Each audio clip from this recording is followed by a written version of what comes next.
Hello, I'm Alex Jones, host of InfoWars Nightly News, and I'm also a documentary filmmaker. And I've been doing a lot of research concerning preparedness because my listeners have been asking me my opinion on it because it's one of the hottest phenomenons in society right now. And that's for good reason. There is a social conscience or social instinct that all is not well in the state of the United States or the world. We see incredible degeneration in our economy thanks to the globalists. We see crime increasing, our prisons filled. We have 90% of the population living in urban areas and are almost completely unself-sufficient.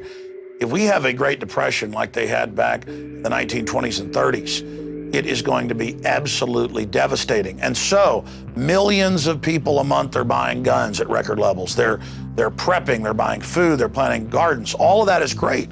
But an area I don't really hear discussed, or if I do, it's done in a very thin surface way, is location. Now, I've known enough to move outside Austin, Texas, where I broadcast my radio show. But I understand that I still live just a few miles from a major thoroughfare. And if society has any type of collapse or major disruption, every major city in this country will basically look like New Orleans in a very, very short period of time. And so that's why I personally am getting prepared with solar and with well water and rainwater collection and firearms. But I'm also getting prepared politically out there trying to wake up others, so that as these hard times unfortunately get worse, because the globalists have engineered it that way, that more people are awake and understand what's happening. Because the social engineers want us dependent on them. They admit that that's their plan. The question is, who's going to make it to that finish line before this accelerated collapse actually takes place and these larger wars that they want to start? Now, in the next hour, I want to break down with one of the foremost experts out there, Joel Skousen. He's written the book, Strategic Relocation. We'll put that up on screen, North American Guide to Safe Places, 3rd edition. But I wanted to have a visual guide to the book with the author walking us through this. Now, Joel, of course, his famous uncle wrote The Naked Communist, exposing that powerful elites were funding communism. Joel himself is an author, and he is the editor of the acclaimed World Affairs Brief, that breaks down things on a daily and weekly basis. He was also a Marine Corps fighter pilot who made carrier landings at night. We were talking about that before we started taping here today. Maybe at the end, he'll talk a bit about that, staring death in the eye, as we all do in one way or another. And as we talk about trying to get prepared and ready for what's already hitting us. You see, people now realize the New World Order, globalism is real. And about 2% of the population is now trying to prep.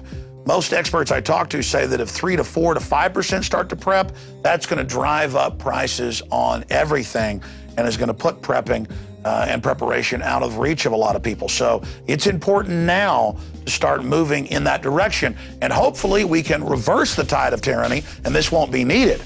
But if we don't reverse it, it's obviously going to be needed. So it's insurance that is also a way of life and self-sufficiency that all of our ancestors in every culture did, just out of hand. I mean, whose grandparents out there didn't have storable food and things like that and kept some money in the mattress? And we called them old fogies. Well, that common sense is coming back into style. So with us is Joel Skousen to walk us through his book in a visual format.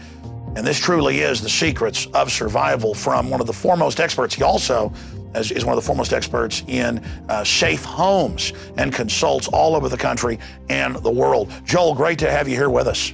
Good to be with you, Alex. You've got the floor. Break down what you're going to go over here today.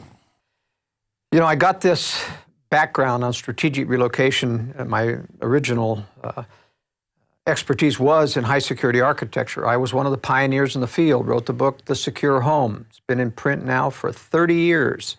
And it's the Bible of that genre of building.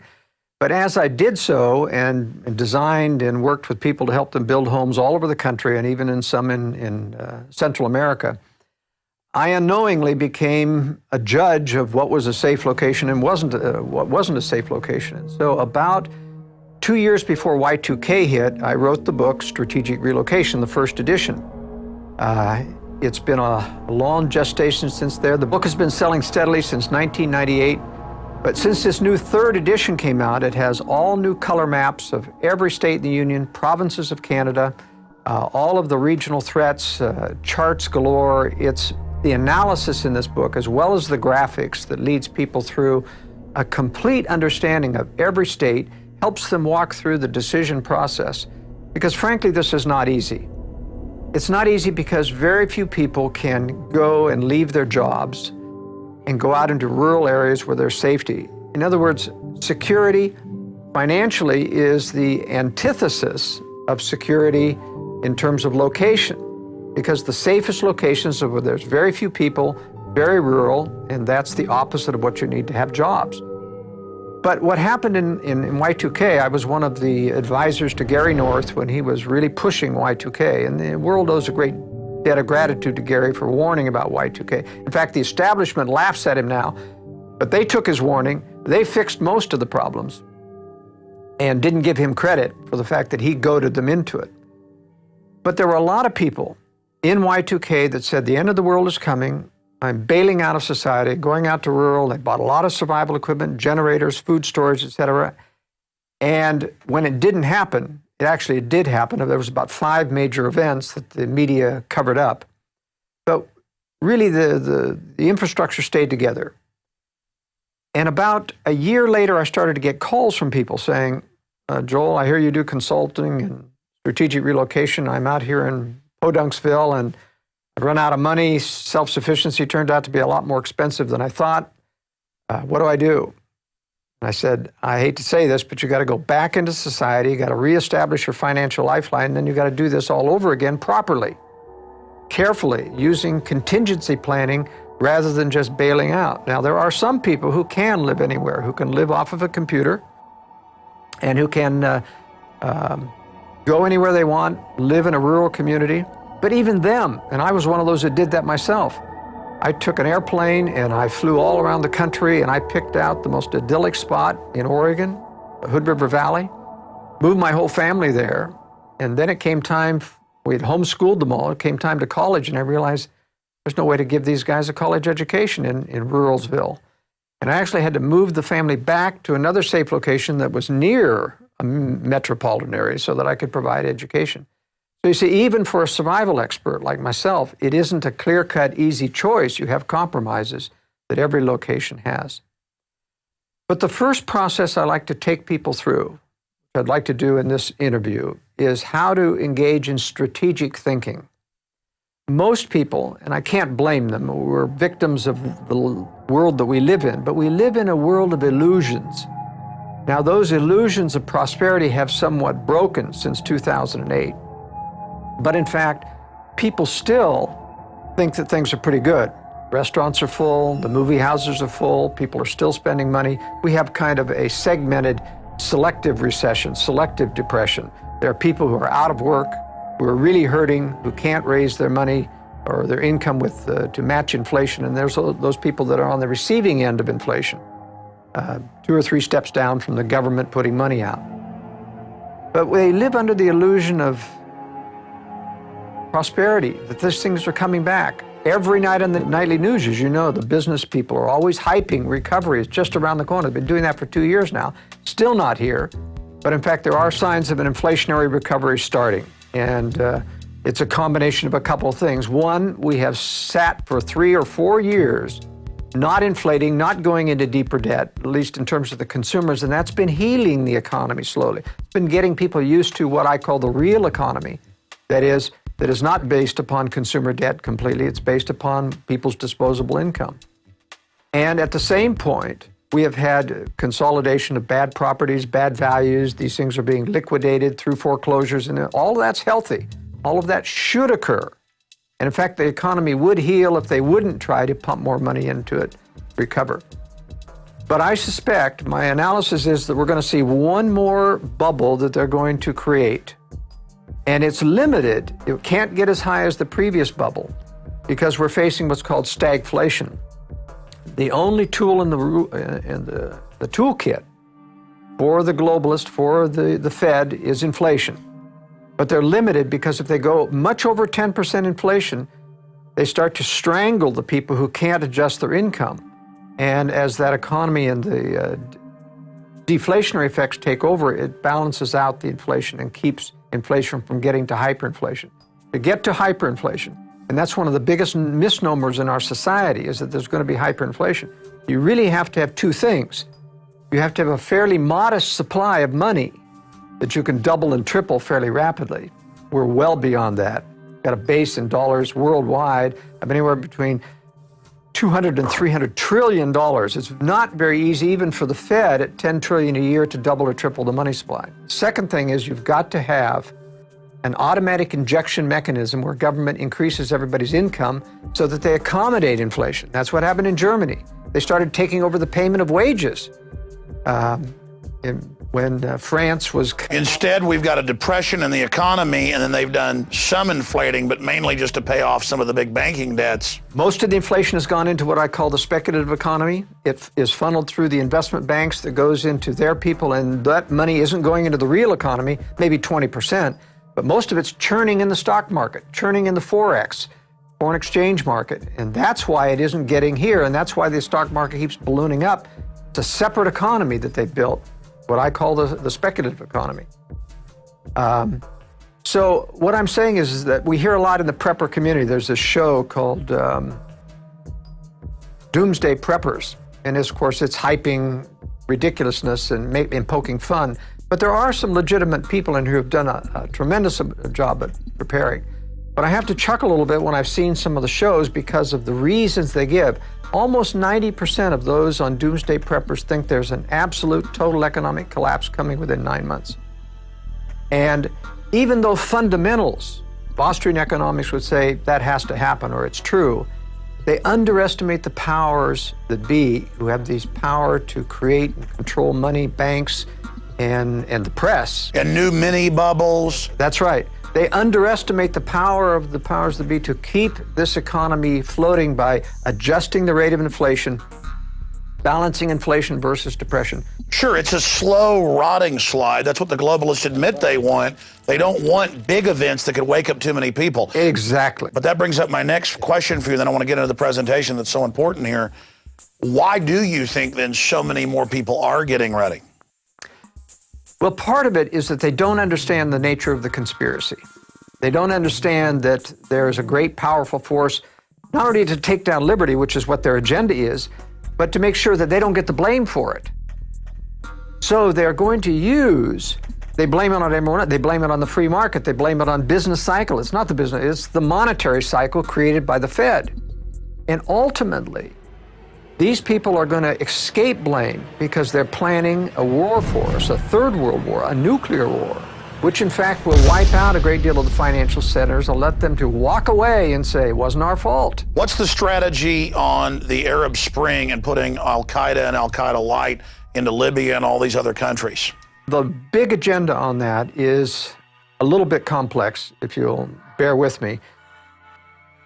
They have dealt with these people for years, these tyrants like Gaddafi in Libya and Assad in Syria. They did rendition flights to Syria where they tortured them. I mean, these people have known these are evil people, but they've never taken them down before. Why now? Why the Arab Spring?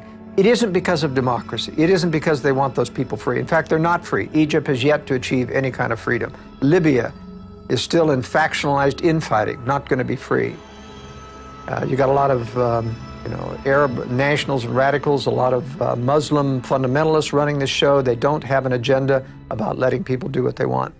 So the real agenda here, in terms of fomenting the Arab Spring, is to create conflict that is going to allow them to rearrange the chess pieces in the Middle East. Right now in the Middle East, you have Israel as the rising emerging power, surrounded by nations that have thousands of missiles that threaten Israel: Egypt, Syria, Lebanon, and Iran. So they're targeting Iran because Iran is the strongest boy on the block. They control, more or less, the other elements of the Arab fundamentalists, especially Syria, and Syria controls Lebanon.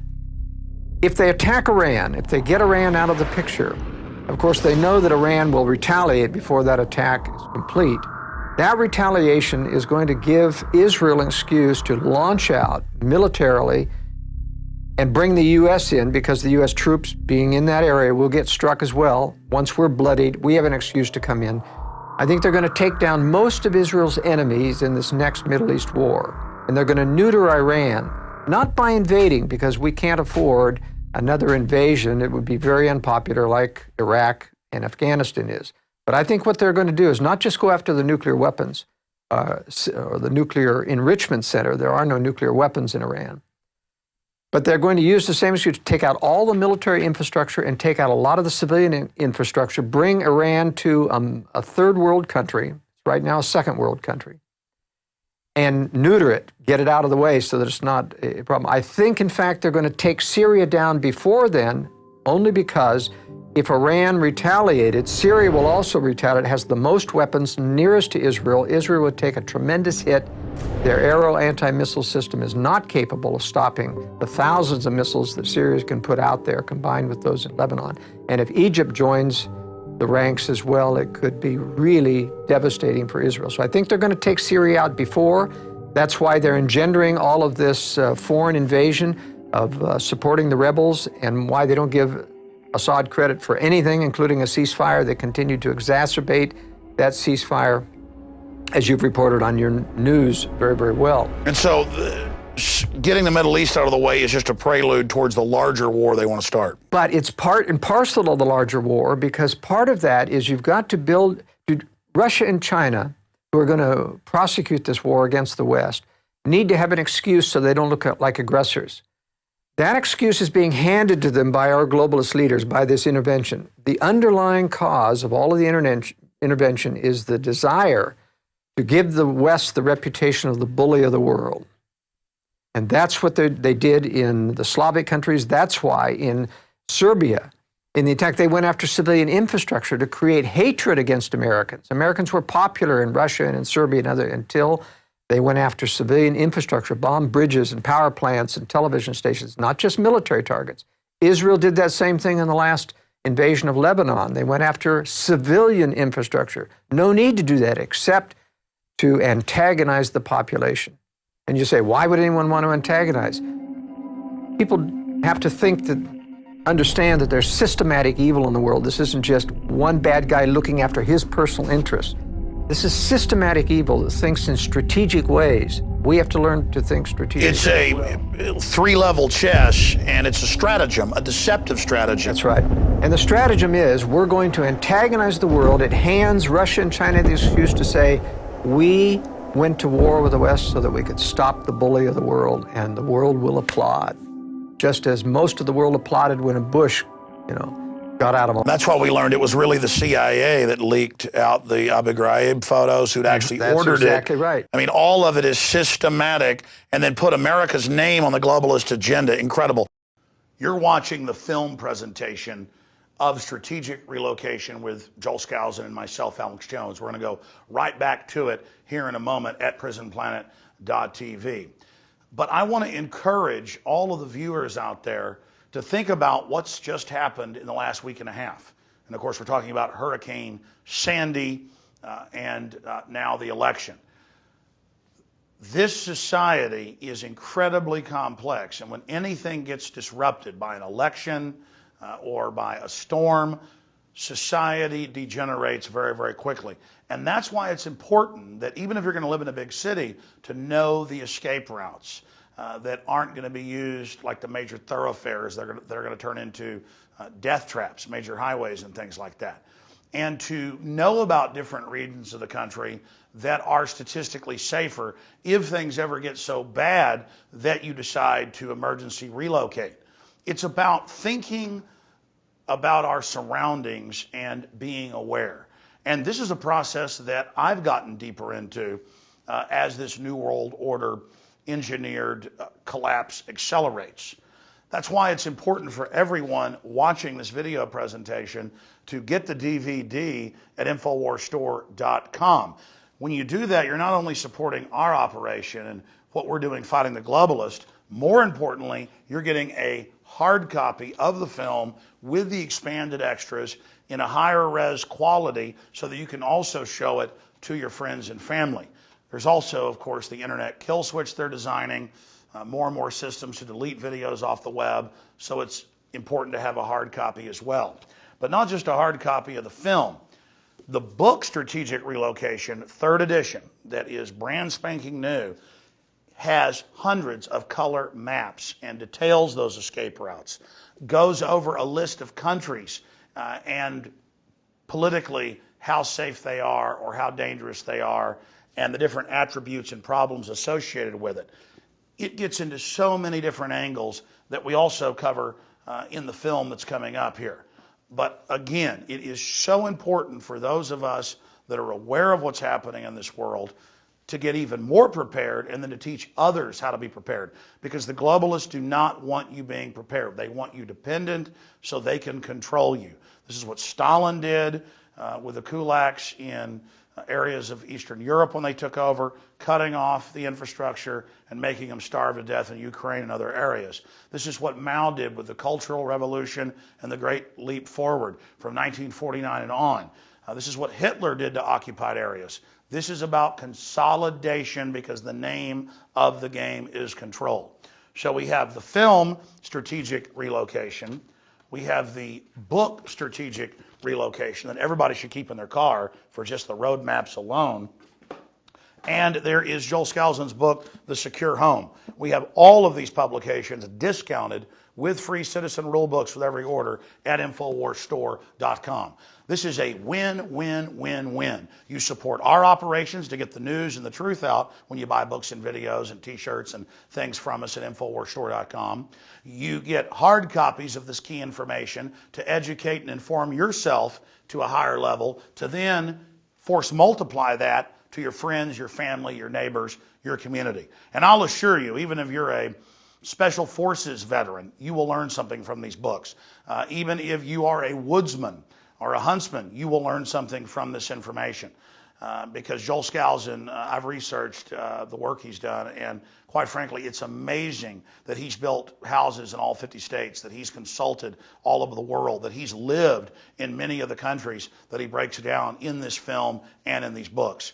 We're going to go back to the documentary right now, but again, please think about going over to InfoWarsStore.com or InfoWarsShop.com and securing copies of the books and the film so that you have hard copies in your library and support our operations. We take you back now to Strategic Relocation. Well, Joel, I interrupted you and segued off in the Middle East, but get back into the point that you were trying to make previously. Well, all of these strategic antagonisms around the world is meant to set the United States, set the West up, and that's why NATO's involved in this, so that Western Europe is as guilty in the eyes of the world as the West, as the antagonists, the bullies of the world. Ron Paul is absolutely right. They hate us not because of our freedoms. They hate us because we're in those countries, occupying those countries, and worse, our CIA is undermining leaders, changing leadership, getting dirt on leaders so that they can manipulate world leaders to follow the globalist agenda. And all of this is going to eventually end up very bad for the United States. We're going to have a nuclear preemptive strike against this country. The leaders want it. They're preparing for it. They're covering for it. They aren't telling the American people that Russia is building a tremendous nuclear arsenal, even as we continue to disarm, even as they do not disarm, even while we disarm, and we don't tell the American people that we know that they're not disarming. I mean, this is a tremendous charade, an evil charade. Our Western counterparts even took part in promulgating the phony fall of the Soviet Union. They knew that this was a fraud. They knew that the communists were simply going underground, that these were puppets like Yeltsin and Putin who still worked for the communist hierarchy. They knew, as anyone who in Moscow knows, you still hear the words, the party tells you to do this, the party says this. And they never even took the red stars off the tanks. They marched on May Day, recently, and break down for people then before we get into preparedness, because this is important just briefly, the different factions you see, because I look at your theory and your idea that they're planning to let the United States be attacked and then basically rise up this new, global order to, counter it. And it's not about freedom. It's all about this hegemonic control. But I see the underground bases. I see the giving away of the Panama Canal. I see the destroying of infrastructure while building an underground infrastructure, and not just physically underground, but a shadow government system. There's instant, evidence everywhere that the elite is, building up towards the type of thing you're talking about. There is evidence. For example, when I was designing and helping to build and oversee high-security homes around the nation, I would find contractors who would say that he's former CIA, he's former Treasury, and they're all building bunkers under the house. So they know that something big is coming. They're not building those bunkers, and the U.S. isn't building huge underground bases and bunkers because of some terrorist threat. They know that a massive nuclear attack is coming. They want that attack to come. But there are secret weapon systems. In fact, it's kept Russia and China for years from attacking the United States. They're afraid of what they don't know about. That's why their espionage is at full fever pitch in the United States, because they're trying to find out what they're really going to face if they attack the United States. And the United States is bending over backwards to appear weak, to give concessions. And you hear some of these eavesdropping conversations about the Russians. Can't understand those Americans. They seem so stupid. They seem like, so we're so easy to infiltrate. They don't realize, though, that our own government is laughing themselves, saying, they think that because they're only infiltrating one level. They're infiltrating really the stage-managed circus. And we don't capture and we don't arrest their spies because we want to make them feel comfortable that we're vulnerable, that we're easy to infiltrate. But in fact, there are sections that can't be easily infiltrated, and those are not being prepared to save America. They're being prepared only to bring out those secret weapons to prosecute World War III after we've been attacked, after we've been devastated. Because it's very simple. If the American military is intact, the Americans are going to rise up and say, go get those guys, let's prosecute this war and use our own troops to do it. But if our troops are decimated, then we come out and we say, what can we do? And our globalist leaders say, oh yes, we're no longer a military power. Our only salvation is join together with all the remaining nations, form a new United Nations, probably called the League of Democracies or something. And we'll make this militarized, and as a world organization, we'll go after Russia and China. Well, Henry Kissinger has said things like that. He said, faced with a big enough crisis, America will accept UN troops in Los Angeles. Yeah. And several of the globalists over the years have made these things that we have to get globalism by stealth. We have to fool people into accepting it. This is going to be the mother of all terrorist attacks. It's going to make 9/11, a government operation from beginning to end, look like a picnic. And they engineered, on record in hindsight, World War I to get League of Nations. That's right. World War II, engineered, financed, enemies built up to try to get it. And then they're going to use World War III. That's their plan. That's their program. That's what they do. That's right. So strategic relocation is a systematic way to think strategically in the future about how do I safeguard? And it isn't a doomsday scenario necessarily. I'm saying this is insurance, just like you said. You've got to be prepared while we fight to retain our liberty, while we fight to expose globalism. We have to realize we're talking about a very powerful combination of power, very powerful. They own establishment media. They own about 75% of congressmen. They have dirt on them. They can control them. They own almost all the judges at the appellate and higher level, even the so-called conservative ones, they have dirt on. Now, they don't control them on every decision lest it become obvious, but they can turn the screws when they need to, like when it comes up to exposing or ruling appropriately on Obama's lack of citizenship. That is never going to see the light of day. Why are they openly marching in with the chairman of the Joint Chiefs and the Secretary of Defense and telling Congress the UN gives us orders now? Obama writes letters saying, I take orders from the UN. He became the first president to sit on the National Security Council, violating Article 1, Section 9. Why are they being so naked in all of this right now, in your view? Well, it's naked to those of us who look at this, but if you look at what it looks like from the press, it's just a mention here and there, and they don't give it emphasis. If someone in Congress to really get up and say, this is a violation of the Constitution, there is no power, as Ron Paul has repeated, there is no power to take orders from NATO or the United Nations. They have no authority over everything. And if the press gave that, you can mention something once and it means nothing to the American people. It has to become a drumbeat, and they don't make it a drumbeat. They may mention it once, but people don't get upset unless the media focuses on it. So what to you and I may be obvious is not obvious to the American people. Nevertheless, it is slowly accustoming all of your pundits, all of your people who are not dyed-in-the-world co-conspirators, but yes men going along trying to improve their careers by saying yes to the establishment. Those people get these subliminal messages. No, exactly. What happens is, while they simultaneously make fun of us that are awake and actually read what the globalists say, they've gone in just the last 10 years from going, you're a kook, no world government or globalism exists, to you're a kook because you don't like the New World Order and globalism. And I'm like, well, wait a minute, you said it didn't exist. Well, now I'm bad because I don't want to embrace it. And so they're like, okay, the UN does tell us what to do. You know, what's the big deal? But it's benevolent. That's their message now. This isn't harmful. This is good for humanity, good for the environment. What they don't realize, and you know, the hotel I'm staying at has this big card on it, we believe in sustainable development. Have you got a clue that it's not about, I mean, who could be against sustainable development per se, but it's about the control agenda that's underneath sustainable development. It means they set the agenda. That's right. It means they control what and decide what's sustainable. And when you decide, when you find out and wake up someday what that decision means, no gasoline, no electricity at reasonable prices, then you're not going to like sustainable, or at least their version of sustainable development. And they admit it's sustainable, Maury Strong and others say, is about controlling people. It's not about actually helping the environment or empowering people. It's about total control. Give us an overview now. Let's launch into it of what you're going to be covering here. Well, as I began to say, the most important thing is for people to start to think strategically, meaning stop looking at the news alone. You've got to get alternative sources of information. You've got to understand that there's a different underlying agenda. We are not in Iraq because of democracy. We're not in Afghanistan. It's never going to have democracy. It's there for antagonism, for capture of resources, for changing the balance of power in the Middle East, a lot of things that are not good for America.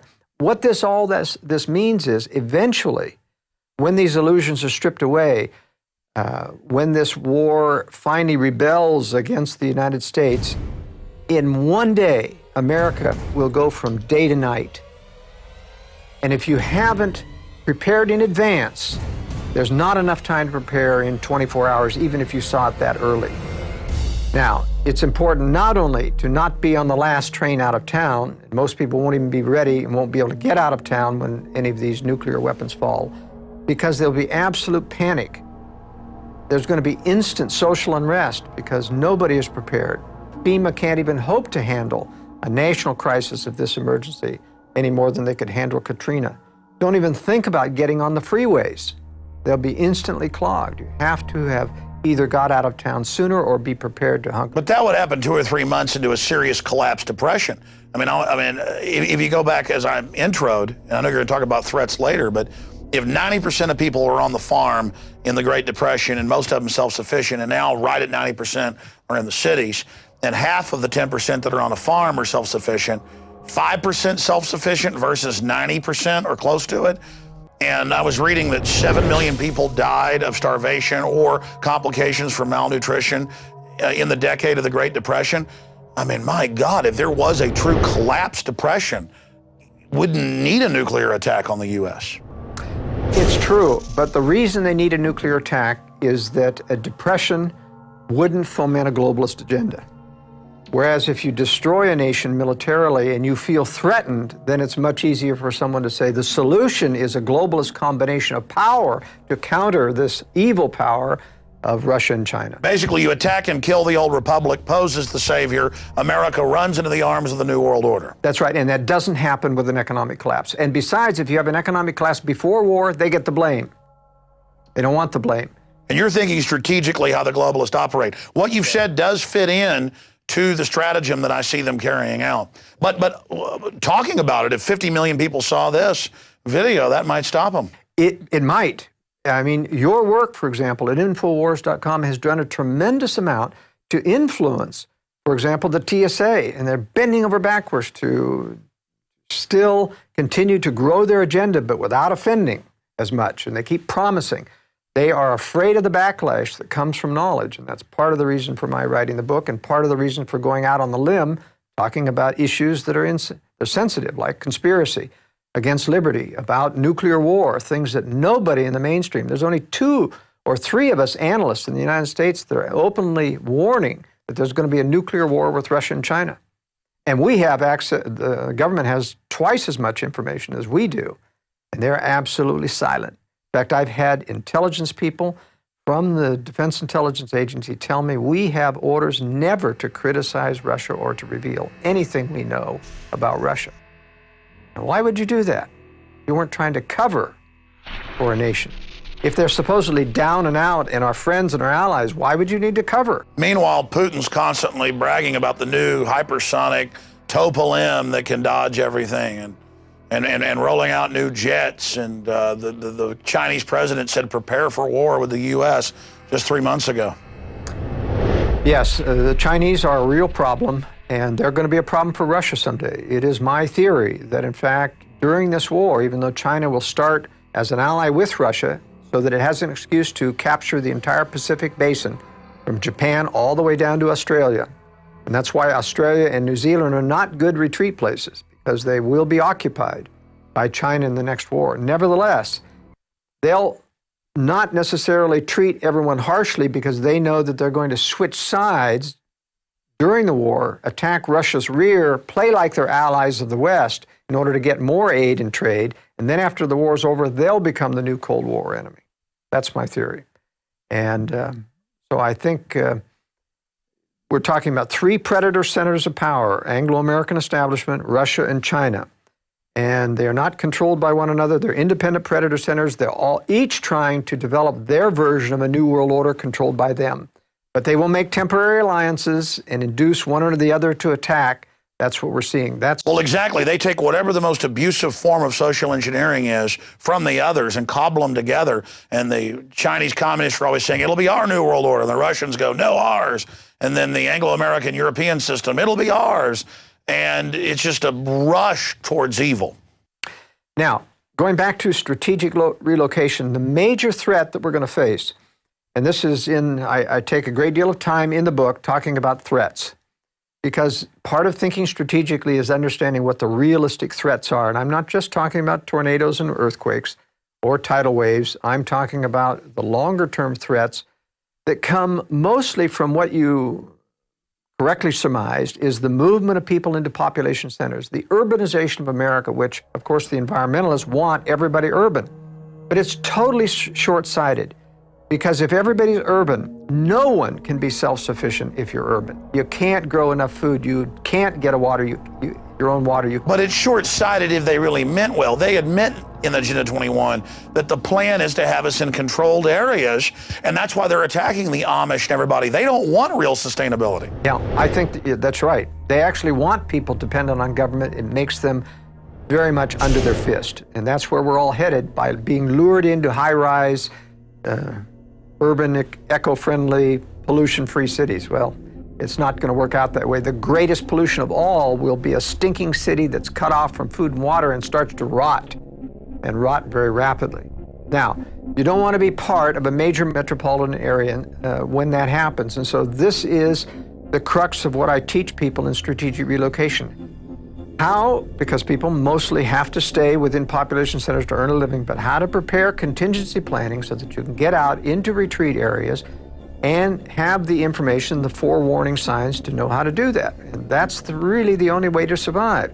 Most people cannot get rural right now. They can't make a living. It's just impossible. So this is a solution for everyone. But let's talk about this major threat. The number one that I concentrate on is not terrorism. It's not natural disaster. It's not even government or war. The major threat is population density, because every crisis that threatens, even a local crisis, can turn exponential because of close proximity to other people who cannot help themselves. Even good people panic in a crisis. You don't have to be evil. It doesn't have to be just a Watts. When you have no food after 3 days, all of the store shelves are empty. If there's no water, it's exacerbated. If there's no electricity, there's going to be no gasoline. People are limited. You won't even be able to walk out of town because of the danger of threat from people interacting with other people. So population density is the major threat. And if you have that slide, I'd like to talk about this density. It's very interesting that you see this satellite map. This is derived from nighttime lights and then converted to black and white. But if you can see the detail here, this entire half of the United States has 3 to 4 times the population density of this area here. It's dramatic when you see all of the shading. You know, you drive through the Midwest and the farms and you see little farms here and there, but every one of these pixels and things are thousands of people. Now, this is the most populous and most dense area in the entire United States, and these 3 areas on the West Coast around Seattle, Los Angeles, and San Diego are also heavily, or San Francisco and Los Angeles are heavily populated. In a crisis, any crisis in where infrastructure is cut off, these people are going to start to migrate outward. There is nothing there. There's no job to keep them. Suddenly, everybody wants to be relocated strategically. And there's a lot of people thinking about it. That's why the prepper movement is so big. A lot of people can't do anything about it. I would say, I think there's a ratio of about 10 to 1, people thinking about preparedness versus those that are actually preparing. So preparedness has increased maybe tenfold in the past 2 years. That means there's 200-fold people who are thinking about it, but aren't going to be prepared. But nevertheless, when these things start to fall out, they're going to be fleeing as fast as they can with everyone else.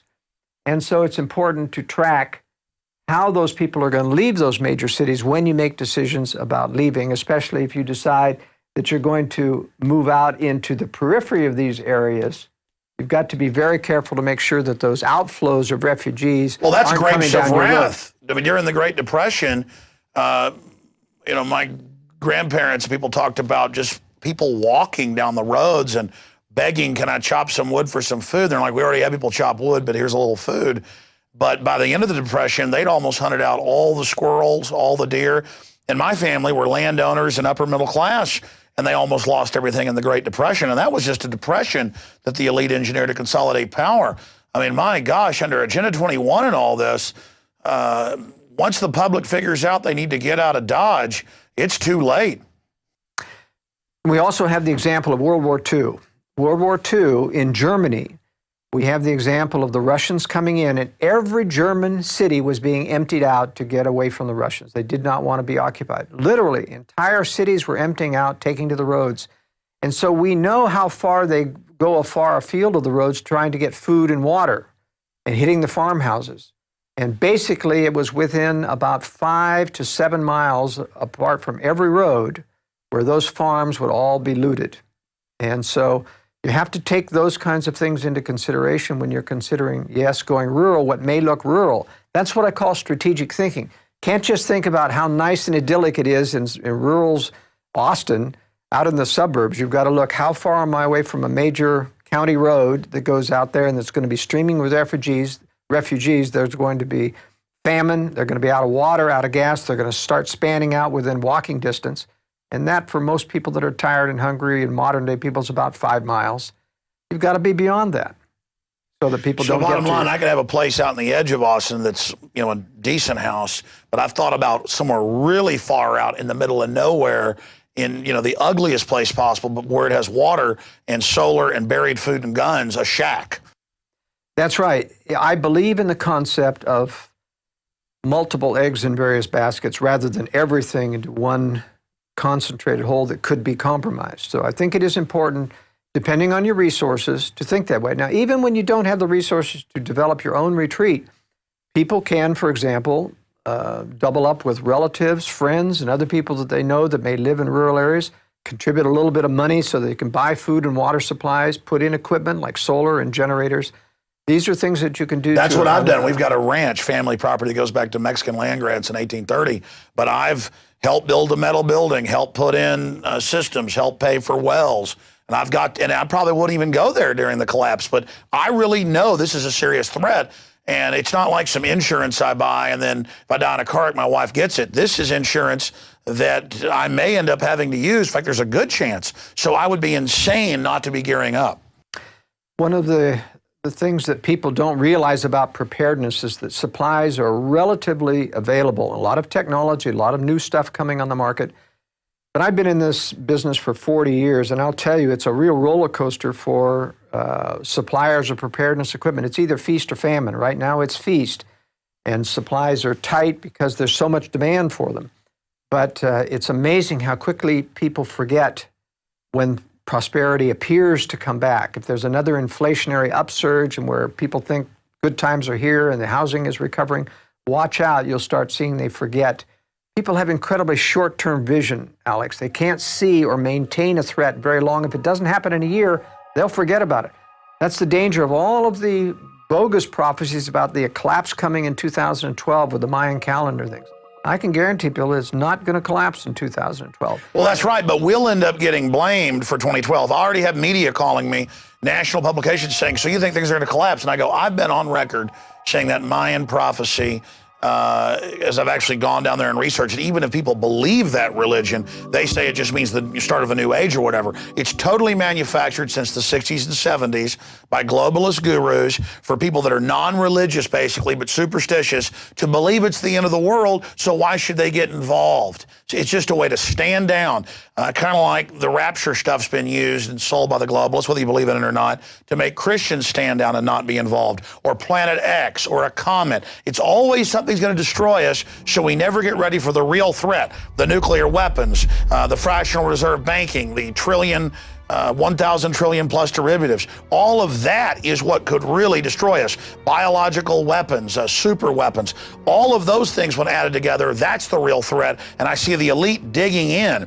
not for the end of the world, but for major civilization collapse and stockpiling to reemerge in the Rand Corporation plan to basically then dominate. Have an attack on themselves by opening it up to a foreign enemy. That way it can be blamed on them, then mobilize the people under a new global fascist system. That's right. One of the things that people have to understand, that you've got to be prepared in advance before these things happen. You have to see a long-term vision of these types of threats. You have to have good information. You've got to subscribe to your news broadcast. I put out a newsletter, the World Affairs Brief, which every week I analyze this. It's going to serve as a very good early warning, because I'm watching this every day about how the Russians and Chinese are prepared. And, as Gary North used to say at Y2K, don't be on the last train out. Just too late. That train can get stopped. We know from Katrina, for example, a couple of lessons. Don't get on the freeways once, because they'll be trapped. You get on a freeway, it's like in an elevated moat. It's got barriers on either side. If your car goes out, if you're stuck in traffic, there's no way to go except abandon your vehicle and get off on foot. But one other thing you learn in Katrina is you don't go into the arms of the federal government. Don't go into a FEMA camp, because a FEMA refugee center becomes a concentration camp. You can't get out. They didn't let people out of the Superdome, even when it became horrible conditions. And people said, I'm better off on the outside. Could not get out. They wouldn't let them walk out on the highways. That's right. And they use that as a laboratory test. We saw the police start stealing, just total bedlam. I mean, looking at Katrina, it just proves the government can't and won't protect you. That's right. That's right. Now, there's also an agenda about cultural conflict brewing here. And that's one of the reasons why, no matter how much they talk about amnesty and how that's going to guarantee the problem, it doesn't. They know, in fact, it's a magnet. They won't close the borders. They never will seal the border. They want the cultural conflict that Europe is experiencing that comes. It's not only crime, it is the fact that you water down American cultural values, conservative political values, make sure that you can never win another election. So there's that agenda. And I have in strategic relocation several maps that talk about minority concentrations. And I don't do this because I view minorities necessarily as inferior, but because with certain cultural inflows, you have generalities you can make about the levels of crime that come from those cultural inflows and what it impacts American society. We know that there are radical people funded by globalist elements like La Raza and other organizations that want to foment social unrest and racial tension within the... So that's just a basic divide and conquer strategy. Just like you said, you don't want to run to some other country just because you can't really communicate. And again, it's part of that divide and conquer. That's right. But it is important to realize that certain areas of the country are predominated with minorities that will become culturally conflicting with your values at some point. So that's one of the dangers. Because the media is going to be programming. It's just like Trayvon Martin, where it turns out the Justice Department had people inside there that's now come out trying to get a fight going, and they were editing the tapes together to make Zimmerman sound like he was saying bad things about black people. I mean, just incredible that the system was trying to cause some type of racial conflict. That's right, and there is that's going to happen. For example, the KKK is almost completely now staffed with agent provocateurs. They have northern accents. They're not Southerners at all anymore. If you see any of these television personalities representing the KKK, it's very clear this is not a Southerner. And you have these racial activists within the Latino community, too, that get these people out on the streets. This is not going to bode well for America, even though the person who's fluent in Spanish, I have many, many Latin American friends. I've lived in South America. I feel very comfortable with these people. I recognize, and the good Latinos recognize the coyotes, the people who are the predators, the drug dealers, the people who are giving them a bad name. And they're here in the United States and they're protected. One of my subscribers to my World Affairs Brief told me of an incident in Libby, Montana, whereby he got a Homeland Security brought in, I guess it was the police that captured a Latino drug dealer on the Indian reservation pushing. And he needed rehab and other things, and so he finally sent him on and back with a prescription to get into rehab, et cetera. He called up later one of his friends in Homeland Security about what happened to this guy, and he said, we released him. Now, he was on criminal drug charges, pushing and other things, had medical problems. They released him, and he questioned them why, and he said, we have orders to release them. So they're putting him back into society. Well, sure, that's like releasing the violent offenders, keeping nonviolent in to basically work for 25 cents an hour, displacing jobs outside. I mean, look at the big banks. Wachovia and Wells Fargo got caught laundering $378 billion in drug money over 2 years, and they got $100 and something million fine for that. So, I mean, there it is. It's just total. How does the drug trade tie into the whole globalist system? Well, there are many aspects of the drug trade, and the reason why the United States government or the dark side of the government is involved in the drug trade. One of those is to corrupt American morals. I think there's a Gramsci theory that explains why if you're going to conquer a nation, if you're going to diminish the morality of a nation, you want to corrupt it through drugs. It's also a way that the dark side of government used to finance their black operations. CIA used to bring a lot of drugs in through Vietnam, whether it's body bags they were harvesting out of the Iron Triangle. In fact, former Assistant Deputy Secretary of State Richard Armitage used to run that for the CIA, that whole drug operation. And so this went to the very, very highest levels. We're now in Afghanistan harvesting a lot of the poppy crops, import, a lot of that's going to Europe. Plays into the global thing in three ways. One, corrupting American people. Two, financing black operations. And three, payoffs. They're able to control a great deal of the underworld. In Afghanistan, most of the payoffs come from drug money to all of the, when they buy off the Taliban, when they buy off the Iraqi opposition, for example, to make the war look like a success, they're using in-house drug money to do that that's harvested out of Afghanistan. Now, don't they mainly use Wall Street fronts where they just pump money and insider knowledge into companies to then use profit from the companies to fund black ops? They do that too. But then again, a lot of it now is just printed money. They've got to the point now where the money supply is so big they can print a few $1 trillion here and there. In fact, the CIA has a full set of U.S. currency printing plates. They've given a set to Moscow. They've given a set to several other governments. They're supposed to use it judiciously. But, we send suitcases with air couriers when we go into a country to bribe officials, suitcases of $100 bills. Well, it's actually pallets now. Pallets, I'm sorry, you're right. It's pallets. And that's why, that exit from Iraq going out to Kuwait, was just people with satchels full of money that they discovered. Those are the payoff money, and they're getting it out of the country in order to, make themselves oligarchs of their own variety out there in the West. Just like the oligarchs in Russia. The former communist leaders got the central bank to give them the loans to buy up the oil companies, to buy up the electric companies. The oligarchs became wealthy, moved offshore, and they still are the communists, and they're still running Putin and others. Putin met with Boris Berezovsky 5 times in his Spanish villa the year he ascended to the presidency. and then pretends that he's the enemy of Boris Berezovsky and that Berezovsky's trying to overthrow Putin. I mean, this is just political theater. And then it turns out that the Rothschilds sued the Daily Mail, saying we're not puppet masters secretly running those oligarchs who then run the sub-puppets. So it's puppet masters on top of puppet masters on top of puppet masters. And they lost the suit. And the judge said, wow, you really do run these people. I mean, that just happened a few months ago, where it turns out that the oligarchs are still in control of Russia and the Rothschilds are sitting above them. But, as I will assert, the Rothschilds don't control them. They feed money to them, they try to assist them, they try to cover for them, but they are co-predators maneuvering like this and playing like they're helping. But sure, they're always flipping allegiances. But believe me, the oligarchs are intending to strike the West, and a lot of people who think, because they believe that if the Anglo-American establishment controls the Russians, that they'll never strike. But I'll guarantee you they will strike, because they're only assisting in controlling it in an arm's length relationship. Well, that's like China, where our criminal government will pay billions of dollars to move General Motors, Cadillac, and Volt to China.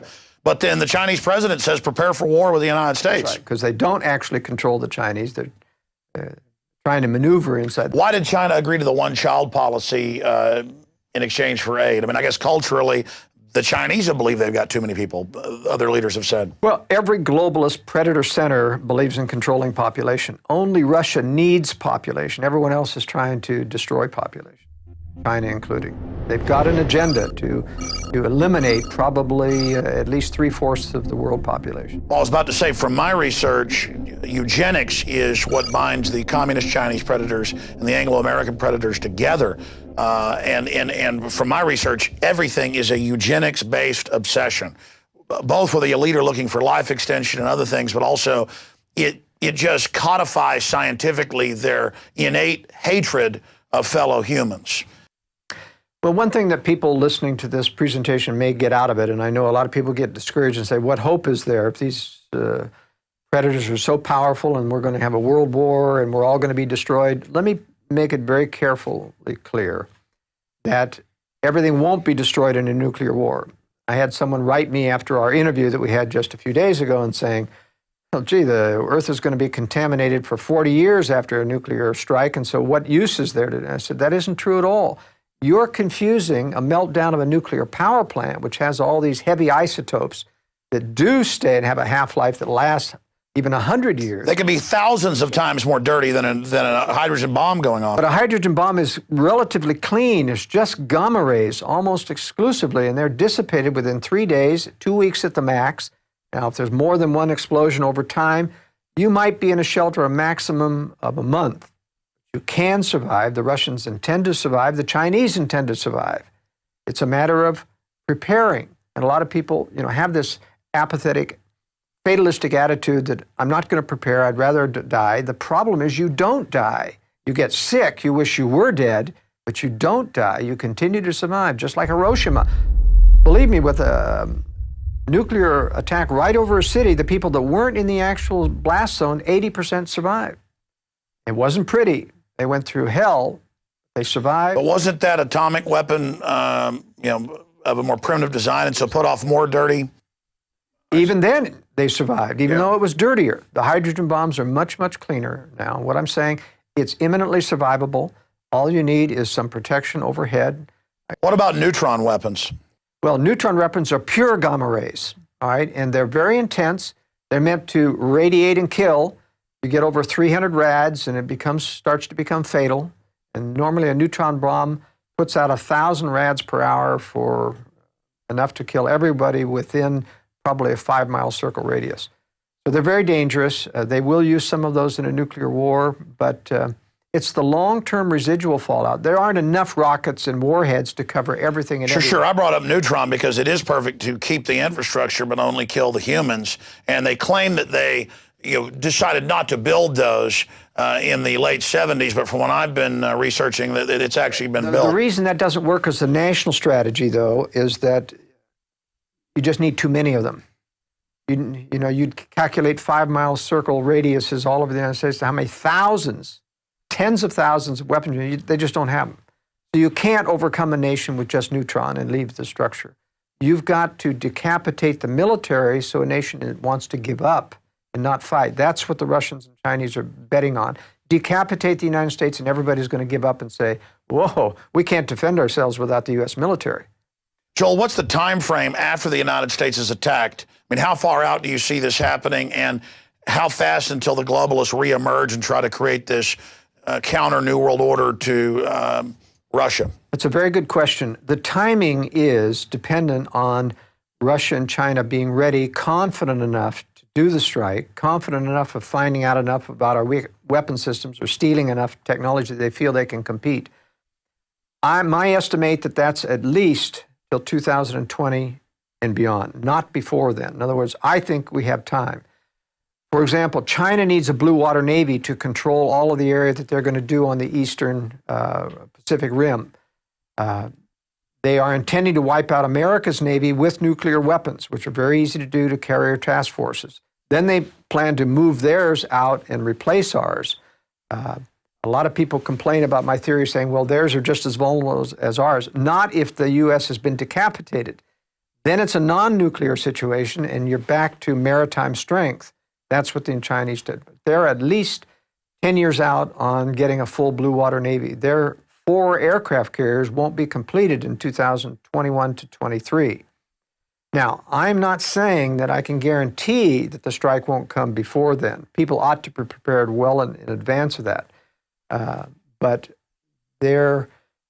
Russia and China, Russia is going to be ready much sooner than, but they are really up on nuclear missiles. They have hundreds more nuclear missiles of the newest Topol M variety that they have deployed in underground bases like Yamato Mountain, which is a complete underground factory system. Well, that's my next point, and then I want to get deeper into your overall analysis and actual regions and show some examples of some of the death traps that are out there like New Jersey, New York, Southern California. The main reason that I think your research has a lot of credibility is because it's one of the only theories that fits into what I see. The Chinese, it's in the news, are going crazy building underground bases. Never in the Cold War do they do this at this speed. The Russians, giant bases underground everywhere. It even comes out in the press that they're just dumping massive amounts of money into this. The Swiss, who've got 2-year supplies for their whole population, are expanding programs. All over Europe, the elites are publicly moving to islands and preparing and building bunkers. You know, you're in that business. You say you've never seen it expand like this. And governments are digging in. And COG is expanding and stockpiling. They are racing. And people say, well, that's because 2012. Oh, or that's because of the comet. All this made-up crud. And then you've got the seed vaults and at the North Pole and other places. And you've got DNA arcs and all of this, and the Rockefeller Foundation heavily involved in this. They don't just build infrastructure and do things for no reason. So why are they engaged in something much bigger per nation in these power blocks than the Manhattan Project? I mean, obviously they're getting ready for something big.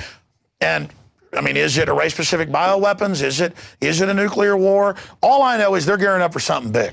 Well, I can tell you that race-specific bioweapons are very chancy still. Anytime you use biological weapons, they're really afraid this is not going to be able to control or be as discriminating. I mean, they're very nervous about this. They can mutate. Well. They can mutate. It could be devastating. They prefer nuclear because this is very controllable. They know exactly what nuclear fallout will go, what it's doing, and how to protect against it. It's relatively easy to protect against. That's what they're doing. Now, as to them preparing at a feverish pace and having been doing so soon, it's because their timetable as to when this war was supposed to be about now. In other words, they were planning on inducing Russia and China to strike as early as now, and it just hasn't worked. It keeps prolonging.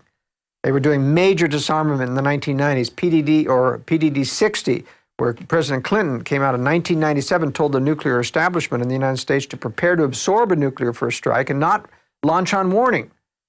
Meaning, you may think you got the launch procedure and all, but you're not going to get permission to launch. That's, even our military today saying, no, we've got the procedure for launching on warning and for retaliating.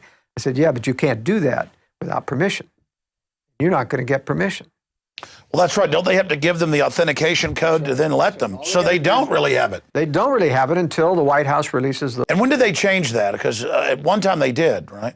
That's right. And they changed that, so they've withdrawn all... Wasn't that under Clinton? Yes, it was. That was a big furor when he took the launch codes off the subs. That's right. They had movies about how the sub commanders are bad in Hollywood just to even sell that. What we're going to do in preparing for that war is important. It is survivable. People need to prepare, but they have to get outside blast zones. Again, you're watching Strategic Relocation, the film presentation based on the book Strategic Relocation by Joel Skousen. We're going to go back to this presentation here in just a moment. I just wanted to encourage PrisonPlanet.tv viewers, subscribers who've made so much of this possible to be sure and also download a copy of this presentation and give that to your friends and family, or even better, get the high quality DVD with the expanded extras that we're not able to show you here tonight. I don't like how I said that. Or get the DVD, which has the expanded extras that deal with securing your home and that dovetails with the book, The Secure Home, written by Joel Skousen. Also, we intend, as a public service, to post this to YouTube at the Alex Jones channel, and I'm sure Change the Channel and others will want to post it as well. And so I hope those of you out there watching this on YouTube will support the author, Joel Skousen, by buying his books at InfoWarsStore.com. But more importantly, support yourself in having these Bibles of preparedness that any home is incomplete without. But regardless of what you do, take this YouTube video or other video system that you're watching it on and send the link to friends and family, because the globalists do not want us prepared. Because if we are prepared, they're not going to be able to domesticate us and fully take over. Agenda 21 is about driving us all into the compact cities. We've all seen the UN maps that Congress was shown back in the mid-90s. And now we see those maps being implemented where half the country is completely off limits. Another 40% or so is very restricted, and less than 10% is, quote, free use. This is global world government zoning. They just had the Hurricane Sandy. And I saw on local Fox News, the environmentalists said, you shouldn't be able to rebuild because buildings are bad on the beach.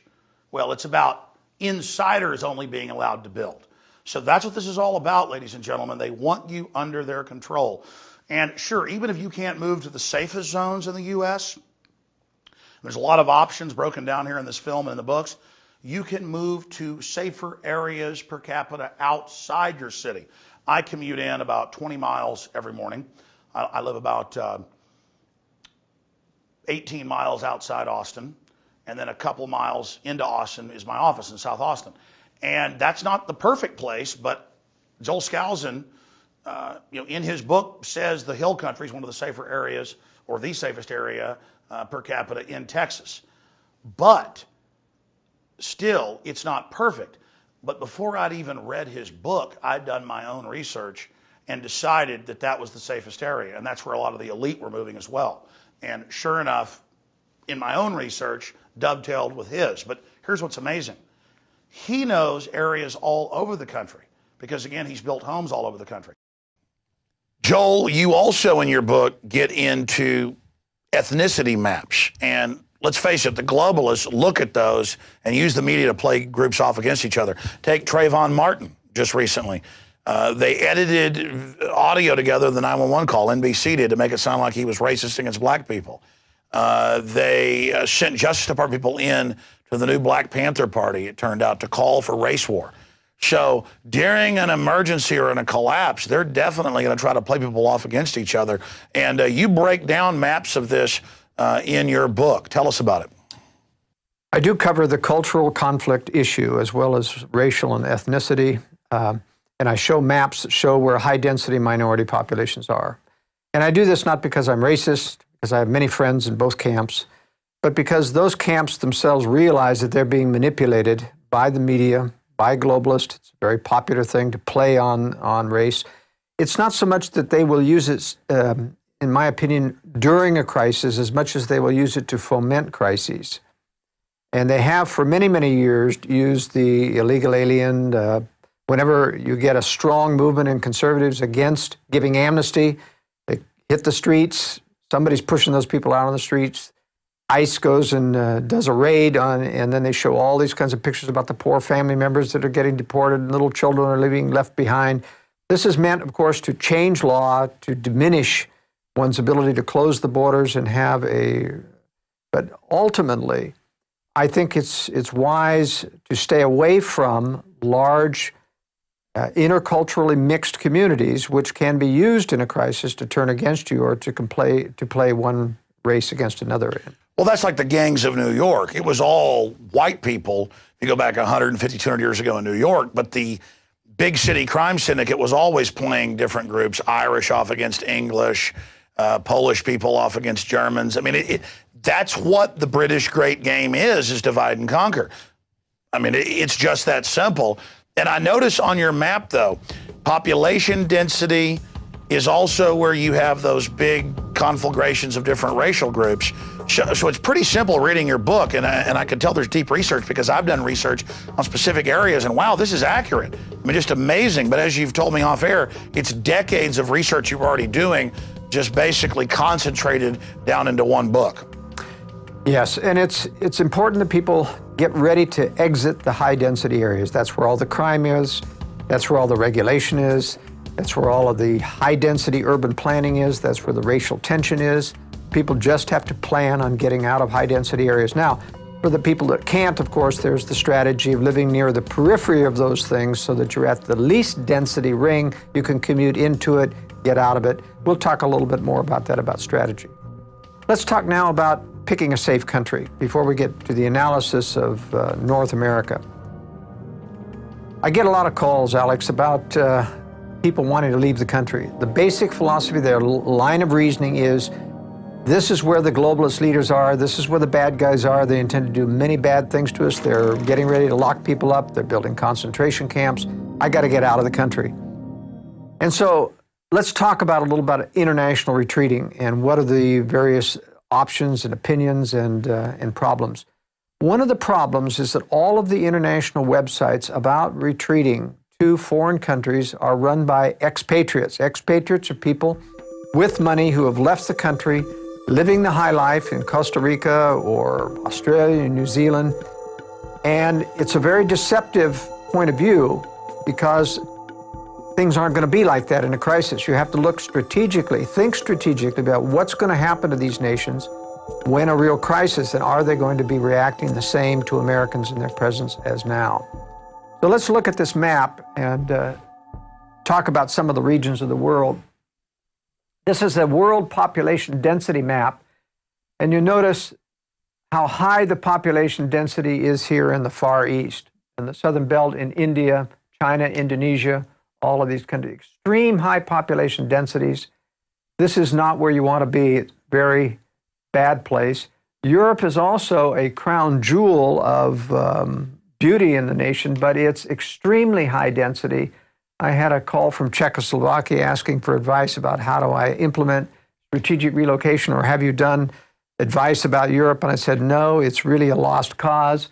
Too high density of population to survive there well in a crisis. You can also see in the Americas how you have the high population density in the East.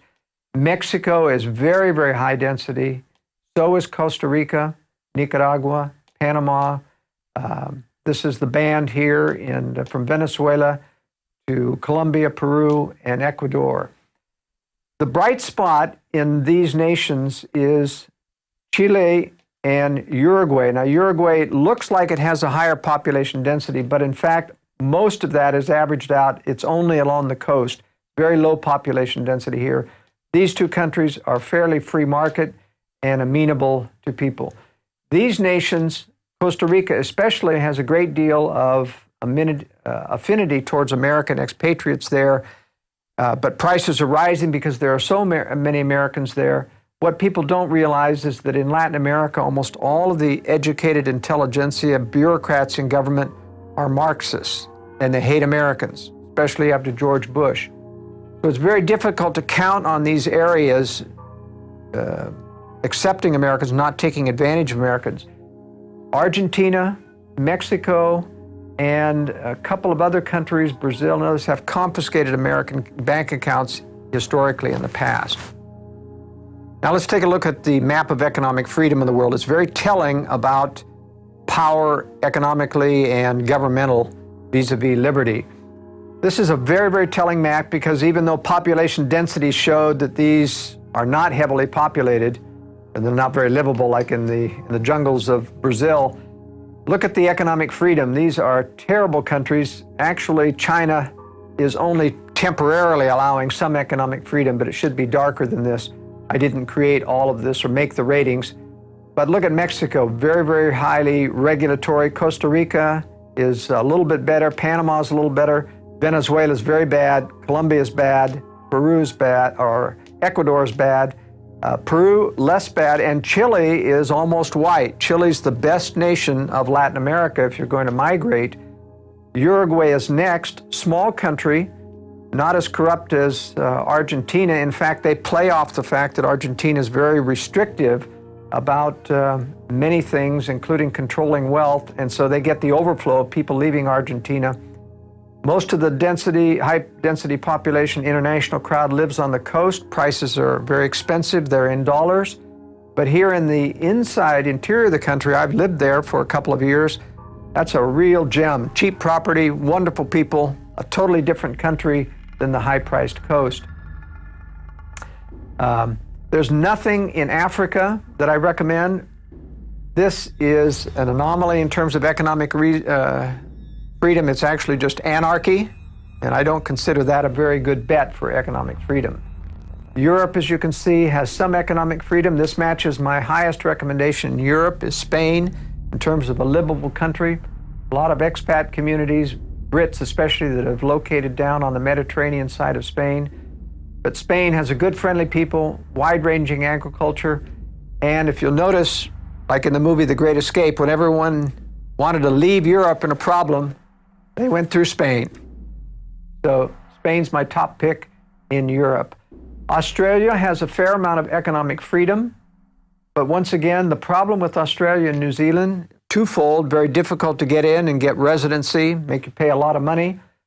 The Australians have sold out to the Chinese interests. Almost all of their national resources have been bought or have contracted to China. I was reading, National Geographic was bragging that 98% or something of all their mines and rare earth minerals are Chinese run, as if that was a good thing to have Australia now a satellite economically of the Chicoms. But I can guarantee you that China will occupy Australia during the next war to make sure that they secure those things. And so if you want to live under Chinese occupation, it may be very similar to Japanese occupation. The Orientals are pretty ruthless, have very little regard for human life as a philosophy. Historically speaking, they have been the worst abusers of human rights in general against whole populations during wartime. So it doesn't speak well of retreating to these two countries. I think they'll also take New Zealand just because it's too close to Australia. Canada is my second best bet after the United States. The reason I'm still bullish on the United States as a retreat international location is because it's got the highest per capita density of liberty-oriented, freedom-educated people in the entire world. The problem in living in Latin America is that they're friendly to Americans now generally, but if ever the government clamps down on the globalists who control this country and Canada, put out the word to control American expats or send them home, you're going to find that those countries will comply. They are yes men to the globalist establishment. Canada, only advantage toward the United States is millions of square miles of wide open spaces to the north, though the climate is more hostile.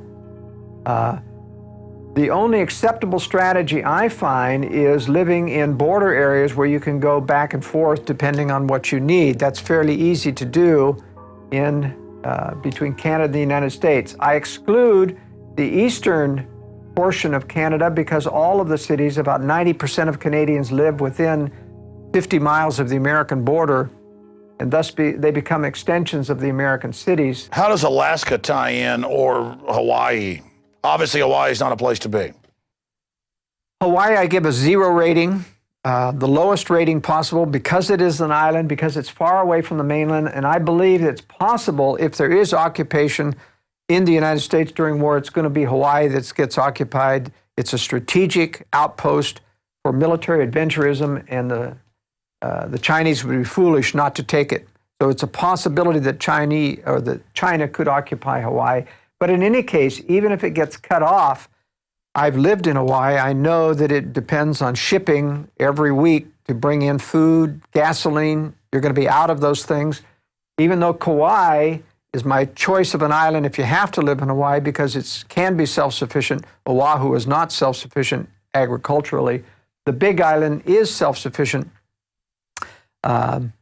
And so Kauai or Hawaii are the best places to be. But I'm afraid, as in any island, that it could be surrounded and occupied and you just simply can't get off the island if you need to. Now, Alaska is a very interesting case. I downgrade Alaska even though you could be self-sufficient there in the southern panhandle up through Anchorage, but it's still a very hostile environment. It's like an island. Everything has to be shipped into Alaska, and it's very, very difficult to leave if it should become untenable to live there. This is not easy to get down through the Alcan Highway. So it doesn't have lines of retreat. It doesn't have lines of retreat. So the only place I recommend, or the only way I recommend for Alaskans, is those that are very, very skilled survivalists who can live in the boondocks throughout the winter, apart from society. If you're capable of doing that, then Let me throw some wild cards at you. What about Iceland? What about Greenland? What about islands that are out in the middle of nowhere, just as bad as Hawaii? Actually, Greenland is worse. There's only a few pockets of civilization on Greenland that survive even in the best of times. And they, once again, depend on absolute shipping for everything. They don't grow anything there. Iceland depends on everything being shipped in as well. Iceland has recovered from its globalist banking nightmare simply by stiffing the globalists. But if you look 10 years from now, you'll find that they'll be penalized and cut off. They, by reneging on their debt, have got a fairly self-sufficient economy right now. But because it is a socialist economy, they'll be back in the negative piggy bank state probably within a decade. So I don't recommend Iceland as well. It's just, everything is extremely socialistic in Europe, and they're starting to have a backlash right now against the globalists like Sarkozy in France. He's going to lose this next election. So to be clear, from my analysis, the only people that would want to flee the United States is if you're a big fish politically like myself, yourself, Ron Paul or somebody. If it's going to full Soviet-style globalist roundup, taking us to a camp, if we could foresee that happening, we would try to get out of the country or maybe go to a rural retreat, but they might come after us there. But for everybody else, if you really look at it, the United States has the most people that are awake. It's where the fortunes of the planet will rise or fall. And my instinct, my gut, my discernment is stay in the United States and fight it out here. And by fight it out, I mean occupy the land, be here, educate people, and dig in and hope for the best, but also prepare for the worst. I really agree with that analysis, Alex. If you're going to live, high-profile people, I speak multiple languages. I've done that on purpose so that I can go to other countries. One of the reasons why I prefer Uruguay is because there's a lot of Europeans there. I can blend in there. I can't blend in Peru or Colombia. Just don't blend in very well when you're pure Caucasian. But it's very important to get native language speed if you're going to try to blend into those countries, because someday, there will be a roundup of Americans. There will be confiscation of properties. There's a lot of Americans here in little enclaves in Mexico. Jesse Ventura. Yeah, and I think that's a dead place for Americans. I'll tell you, the crime is very, very bad. The corruption, you can't depend on any kind of safety there. Staying in the American enclaves, they'll eventually be raided. And so you think the Baja is a death trap? Yeah, I think it's a death trap. So don't judge these countries because you have American enclaves that are living the high life right now. I can guarantee you that will not survive. Well, they're going to be ripe for the picking. Yeah, ripe for the picking. And when Mexicans are out of things, and if the druggies don't get you, the criminal elements within. Well, in Mexico, they're already killing all the middle-class people and are kidnapping them right now. And that will get only worse. Kidnapping was the bane of Central America. El Salvador, Guatemala went through a lot of kidnapping. I was down there in the 80s when that was occurring, stayed at a house with bloodstains still on the wall from the owner being kidnapped, ransom, paid the ransom, he was killed anyway. Believe me, this is kidnapping haven, and it will happen once again. It has only just begun. And just to be clear, your knowledge in these subjects is amazing, because I do deep research. I'm obsessed with knowledge. And so much of what I read in the book that I have firsthand knowledge of is very accurate. Like you rate in Texas, the hill country, which I chose outside Austin, is not perfect, but if you're looking at Texas, that's one of the better places. That's right, and we'll cover that. We're going to talk about Texas and give you some examples of specific states. Do we have the map on the corruption index on internationally? So here's the map on the corruption index internationally. What I want to point out to you in strategic relocation, there's lots of maps like this in the book. This is almost identical to the economic freedom map. In other words, there's a high correlation between economic freedom, of which you see very little of. The dark areas are the unfree areas. And you'll notice here that the Sudan is not, has a high level of corruption, and that's why it was an anomaly to be economic freedom. It's the corruption and the anarchy there. But that's about the only analogy. It's like Los Eisley Spaceport in Star Wars. That's exactly right. That's a very good analysis. Okay, from now on, let's move into analysis of the factors that we discussed. Let me discuss something about the organization of the book. After we cover section 1, which is about how to find a safe nation, then we go into an analysis of North America, which is my preferred area for North Americans, because they blend in. Even though we're going to have a great deal of tyranny here, our chances of being able to blend in, disappear, go underground are higher, being that we have a great, many millions of people that can help support us in that. So what I do is I go through the various threats that you face, and we talk about climate. These are preferences of what you want to live in terms of wind, if you want wind power, how to look for those things. There are maps in this book that cover every one of these details. We talk about the economy. We talk about crime. There are crime statistics.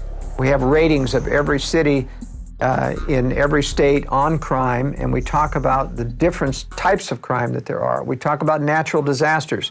Let me show the map on tornadoes and hurricanes to give you an example of graphics that we have demonstrating a natural disaster. Now, I'm going to demonstrate two of the graphics that we have showing the natural disaster threats. The first one is earthquake hazards. You can see that there's major earthquake hazard on the west coast. In the Rocky Mountains, that's Yellowstone Park area, which has a volcanic hazard as well. This is the New Madrid Fault, and these are other minor faults coming through the southeast. Now, it's interesting that this map doesn't mean that everything is never necessarily devastated if you're in any of these high earthquake areas. What I point out in the book is you have to look at the actual ground conditions in the area that you're at. For example, in the state of Utah, where you have a high fault area that's expected to go off at some time in the future, it's on a 300-year cycle approximately. If you are in the low-lying valley, next to a lake where you have a high water table, you'll get a wave action, an earthquake, which will actually flip houses in the air and be very, very destructive. If you're on a foothill coming out of the mountains, even closer to the fault line, but on sand and gravel, broad-based, the house will merely shake a little bit, but it won't take up any wave action. I give this out as an example in the book, how just because you're in an earthquake area doesn't mean you can't find safe areas to build upon. Remember, it's water table that's your danger in an earthquake. That's going to set up wave action. Let's go to the tornado map. Now, this is a graphic of the tornadoes in the United States. It's very graphic because these represent the larger the triangles, the heavier the tornado. This is the danger zone. These are where your F5 type tornadoes. We did have some F5s come through this area, which were devastating to the southeast and pour through here. I've spent a lot of time recently in North Georgia and seen the damage from these tornadoes. It is horrendous what these things can do. The good news is that there's no reason why you should ever be at risk of your life in a tornado area. Buildings, yes, although you can design tornado-proof up to a level 4, nothing's guaranteed in an F5 tornado. But with the proper safe room built into your basement structure, there's no reason why you can't survive any tornadoes. This is part of what I call the amelioration strategy or contingency strategy. You can overcome some of these threats, like earthquake, by building stronger, flexible construction and tornadoes. And that's an example of old-timers having storable food, having firearms, just as a matter of course. They all had storm cellars, and then, oh, that's stupid to have, so people just wait and get killed now. Things really changed. In the past, if there was a threat, people made a preparation for it, and it would double as a cellar for their canned goods or whatever. I remember after our recent interview on Infowars.com that I got an email from someone in California and laughing about our interview, saying, I remember the 60s and my father talked about everyone having a fallout shelter, and he was in the military, and he said, we don't need any of that. That's never going to happen here. And I responded to him, well, just remember, you've been warned. When it happens, not my fault that you weren't prepared. But my point is, if you live in Tornado Alley, like people in North Texas or in Kansas or Missouri or Oklahoma, and you know about the hundreds killed every year, just because you have a storm cellar doesn't mean that you think you're going to be hit. It's just, it's there as a backup. That's right. And the advantage, by the way, of building a secure home in these areas is that when you do a high security safe room in a basement with a concrete cap over it, you can tell the building department, if you're in an area that requires building permits, that this is a storm shelter. You have that excuse. You don't have that excuse in areas where there aren't tornadoes. And so it does allow you to avoid talking about having a high security room. And of course, when we design these, we make sure that we don't design all the details into the plans. You simply put a box in concrete, and you don't put any of the facilities in. You call it storage, or you call it a tornado shelter, and then you put in the detailed equipment, which would make it obvious what its purpose is after the building permit process is through. I want to build a concealed fallout bunker. I recommend that everything be concealed. As I pointed out in my World Affairs brief, Obama's executive order detailing to federal agencies the confiscation of natural resources and foodstuffs in an emergency is based upon the National Defense Production Act of 1950. And even though that commandeering power has been removed and repealed in 2009, it'll be back at some other point at an appropriate crisis. But still in the National Production Act of 1950 is the statement about hoarding. If you are caught storing food or having stored food after it's been declared a scarce resource, you're guilty of a year in jail or a penalty of $10,000 a day. So it is important, my point is, to have concealment, because someday I can guarantee you the government will come to call for your hard-earned stored materials and confiscate them unless you've got them concealed. What about these buried capsules that I've seen, like in movies like The Road, but I know they really sell them, where it's just a hatch and it's basically like a buried gasoline drum type system like they'd have at a gas station underground.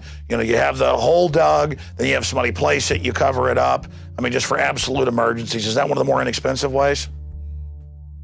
It is, in one way, more inexpensive, but it's practically, as a practical matter, something I don't recommend. And the reason is, it takes a lot of in and out of one of those holes to stockpile something. The chances of you doing that without anyone seeing you, or getting to it when you want to without somebody seeing you out in an open field, or even if it's got a few bushes around it, very difficult to do. That's why I always recommend, whether it's a concrete cellar, a hidden facility under the house. That's right. Under the house, under a shed, under a barn, so that you can drive into it, unload in privacy, rather than doing something out in the open. Even these self-contained bomb shelters, they call them, and I don't think most people need them because they have all these blast valves. If you need blast valves, you're in a blast zone. Move. Spend the money to move. Yeah, you don't want an armored structure like next door to the military base that's going to be hit by all the I mean, icy. why spend $60,000, $75,000 for an armored shelter that is buriable when you're in a blast zone? If you're in a blast zone, you move. You spend that money to relocate where you don't need the blast valve, you don't need the expensive, and then you can build a regular concrete But again, even structure. if people don't think that there's going to be a staged nuclear attack, the map's all overlay. The population density, all of it, the rural areas for economic collapse, everything, they're the place to be. That's right. But one additional problem with these in-ground type shelters that don't have building over them is you have these vent stacks coming out of the ground, which can be sabotaged. And a lot of people don't understand that a vent is like a microwave conduit communication changer. You can sit there and hear everyone whispering in the smallest tone of voice inside a shelter if you can get close to one of those vents. What about a redoubt built up in the side of a hill, trees in front of it? It can have like ports for guns, all of that. Well, the point is it's still vulnerable because your ventilation shafts are tamperable unless you go to extreme concealment. Couldn't you run them out in front of you? Well, you would still have to have them come out into the air. That means you've got to put them into a hollow stump or something so that it's very difficult to do. It's much easier to disguise it within an existing building. So they go through the building, the vents are in the walls, they come up into the attic spaces where they can't be seen, or they come up through chimney systems so that nobody can get close to them to hear anything that's going on inside. What's a moderate price one versus the high ends you've built? People can build in a basement structure underneath a garage, for example, with a thickened slab, the basic structure for less than $10,000. All right, so the other threads that we talk about in the book, and remember in this section of the book, we're taking each of the threats expansively, talking about how do you ameliorate the threat, et cetera, which states have threats. And then when we get into the state analysis, which is this next section, which is the biggest part of the book, we give you a summary rating for every one of those threats so that you've talked about them in general and crime in general and what the various statistics. Then when you decide, all right, I'm going to consider going to Idaho, what do those threats look like? You have in this book an example of, and let's start with California. Whatever you do, get some food, get some water, learn how to use a firearm, and most importantly, get your mind right, get your heart right with God, and meet like-minded people in your area that understand we're under a private, corporate, tyrannical world government that wants to bankrupt us and wants us in compact cities where they can forcibly inoculate us, take our children, put us in re-education camps. That Army manual 4 months ago got declassified where they call it re-education camps, even using the authoritarian term. First it was 1 billion bullets they bought this year, then 1.2, then 1.4, then 1.6 billion bullets. TSA checkpoints, it's all happening. It's all unfolding, and it's getting worse and worse and worse. The federal courts are ruling they can put cameras in your yard without telling you, without warrants, or police dogs can come break in your house without warrants. I mean, it's crazy. And so we need to get prepared, just like the French resistance did. We need to understand we're dealing with very, very dangerous people, and we may have to go underground if they stage a nuke or something and blame it on domestic groups and try to come arrest everybody. But by admitting how criminal the government is, we may be able to back them off. So we offensively try to wake everybody up and try to politically resist this, but we defensively also have a backup strategy plan. And that's what Strategic Relocation, 3rd edition, the book, and the new film, Strategic Relocation, are all about. Secure your copies at InfoWarsStore.com today. We now return to Strategic Relocation. In California, this is an example of how we rate each one of the threats. You go through, and they're delineated here. You have the climate. You have a synopsis of the climate. You have a synopsis of the density population and how many people per square mile average in the state. You have a cost of living index, tells you how expensive it is. California is very high. You have a private land availability discussion. So we know how much of the land is private versus federal. Most of your western states have up to 50 to 70% of the land in federal hands. We have a discussion about building codes. These are things that you get in no other analysis. No other book has ever covered this kind of detail. It's a full spectrum breakdown from every angle, no matter where you are. Let's say you got to stay there. It gives you the best areas even in that sub-region. For example, building codes are very important because if you're in a very onerous area with a lot of building codes where they want to know everything about your building, it's very difficult to conceal the secret things that you're going to have because you've got to have some plumbing pipes down there in that secure room. You label it storage, and an intrusive building department starts to say, what's this plumbing for? If you're going to have a bathroom there, you've got to have windows in this area. If you don't have windows, it's not habitable, and we'll come in and inspect to make sure you don't habitate it. They don't have a code, a good code for fallout shelters, and you wouldn't want to declare them anyway.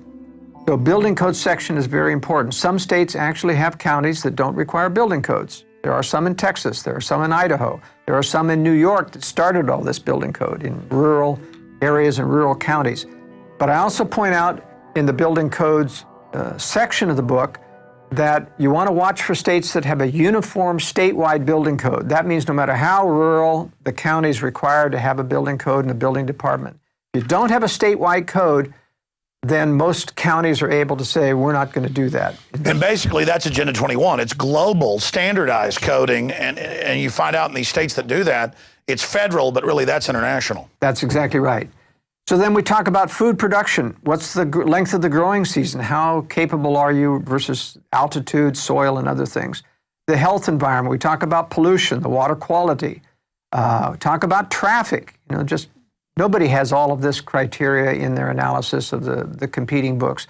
What the traffic are in the key metros, because that really affects your ability to get out of Dodge when you need to. We give a political rating, how liberal, how conservative the state is. We talk about taxes. We give a synopsis. There's a whole chapter on taxes. Which are the no income tax states? What are the income tax rates?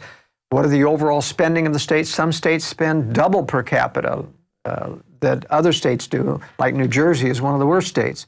And so we give a rating on taxes. We give a corruption rating. And this was very difficult to ferret out, to research.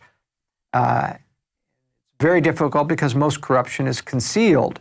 But we were able to ferret out some pretty good corruption ratings for each state. We give crime ratings on the state. Personal liberty ratings, we rate it from 1 to 5. California is low. We give a gun liberty rating. California is terrible. One of the few states we gave a terrible rating to. No permit to purchase firearms. Any rifle with a magazine is banned as an assault weapon. Registration is required for all pre-banned weapons. No out-of-production guns may be brought into the state, including vintage weapons. It has a may issue, effectively a no-issue concealed weapons permit from the sheriff's office, and no recognition of other state concealed weapons permits. That's the kind of detail that is really helpful in picking a state when you want to. Talk about a death trap, though. I mean, Southern California, if things unravel in any way, it is going to look like absolute hell. That's right, but I'll tell you, California is a mix in that regard. It's got some very good retreat areas if it wasn't that it's in California. It's in the socialist state of the Union. It's in the most highly regulated state of the Union. And yet it's got some beautiful areas in the Sierra Mountains and things, and we'll talk about that when I show you the map.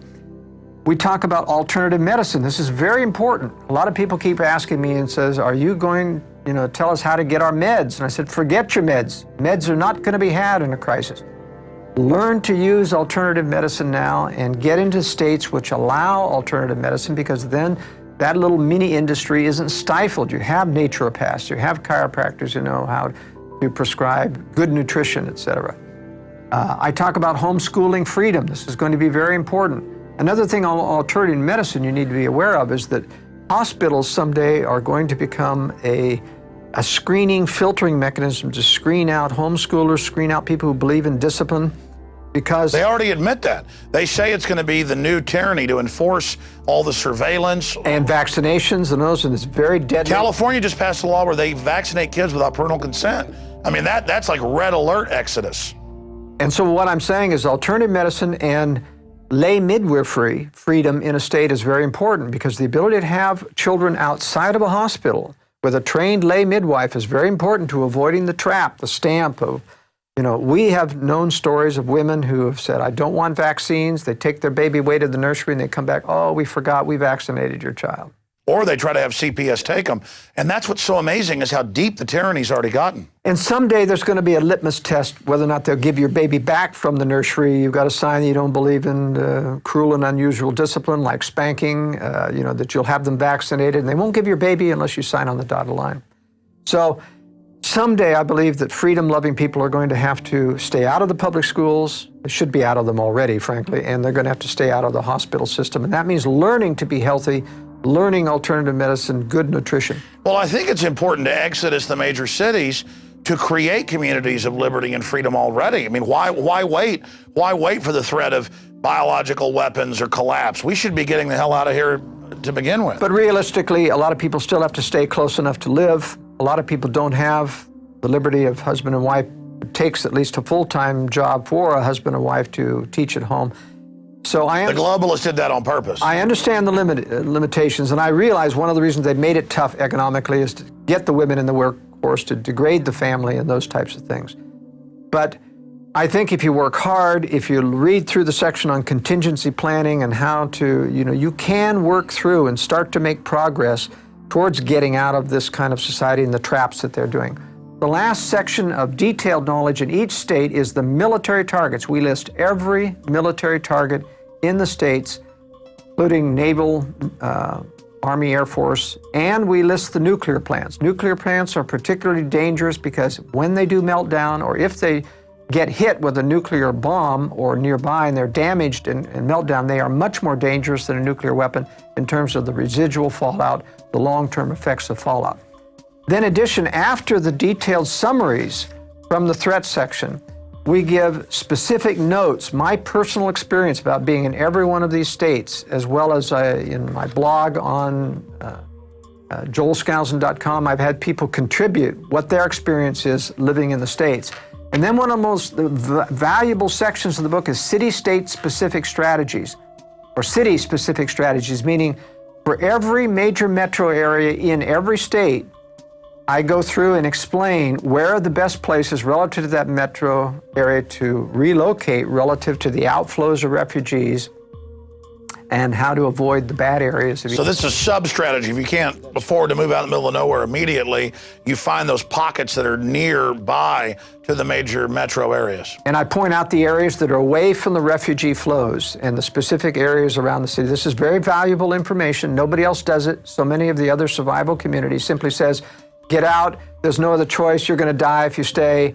I have to be more realistic. I've lived with this. I've worked with people for 40 years, consulting and building residences. I realize that even the best intentioned person who believes like you and I sometimes can't leave, and I want to provide the information that allows them to survive. I need to be in a major city to be able to find a pool of skilled people to do what I do in the media, to be on the offense, not just on the defense, but you're on the offense while you're building the defense as well. That way you're not all offense or all defense. Exactly. Now let's go to the California map and we'll tell you what one of these beautiful graphics looks like. I show in each of these graphics the nuclear targets in the adjoining states as well as within the state itself. And I show the predominant wind direction of those particular targets. You can see that states, areas like San Diego, that's really a dead city. As beautiful as it is, that's where I was born. But with all of the military bases there, multiple targets, nuclear weapons there, that city's going to be toast. Long Beach is still a target in Los Angeles, and there's a few others. Vandenberg Air Force Base, where the missile rocket launches are. There's a few around San Francisco. And I also show in color, these are the blue military reservations within the state. We show land use planning, state and national and federal forests. Why is that important? Because when you're saying, I want to go to the mountains, you've got to realize that you're going to have to get up close to that, but you can't necessarily get in there unless you find what's called an inholder property. And the danger of inholder properties is that the environmental movement eventually wants the government to throw out everyone that's actually surrounded. They're doing that everywhere. They are. I know people up in Minnesota, they've been there for over 100 years, their family, they're trying to take it. These are just the most, well, they're communists. That's right. So you have to be careful of that. I recommend generally that you get up along the edge of these, and there's lots of private land in these areas. California has some beautiful retreat areas, abundant water, beautiful forests. They make for good vacation retreat cabins. Their only problem is you have these high-density population areas, and they're all heading for the hills when something happens. So the chances of getting overwhelmed are good. Better chances of reversing that are to get on the backside of the Sierras so that people have to get over the mountains to get to you. That cleans out and reduces a lot of the people that... It's like a filter. That's right. It's like a filter. And so in terms of finding retreats in California, for example, people in San Diego need to get back up here in the foothills. There's a lot of property in these areas. Even though it looks totally green, there's a tremendous amount of private land in that area. And you get behind the mountains so that you're blast zone protected. You can survive in those areas and commute into the area. One of the interesting things that I point out in another part of my book, however, is that for people who have to live in the LA Basin, San Diego Basin, if you decide to get out, if you're reading my World Affairs Brief and you get advance warning and you get out, you have to get all the way over into Arizona in order to get up to safe areas, because there's only one road out of this, and it goes through Las Vegas, one road. Also Interstate 95, which goes up there, and there's a lot of military targets. And so in order to clear into a safe area like Utah, which is a 5-star state, you've got to get clear over here past Phoenix, or bypass and go up into Flagstaff and get up around the Grand Canyon, also one road.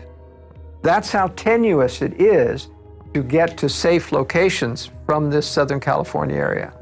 You got 30+ million people in California. That's right. So you see, it's very difficult. One of the strategies that I recommend for people who are young enough to learn is to learn how to become a pilot. Being able to fly out of these areas is a great strategy. And it's an industry that's going down, so there's a lot of room, a lot of people hungry to train you and fly you, and it takes a little bit of money, but generally you can get a pilot's license for less than $5,000.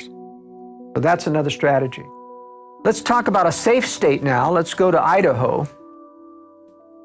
Before we go to the Idaho map, I want to go to a general map of the United States to show some strategic value of areas in the east and the west and why Utah and Idaho end up being so highly rated.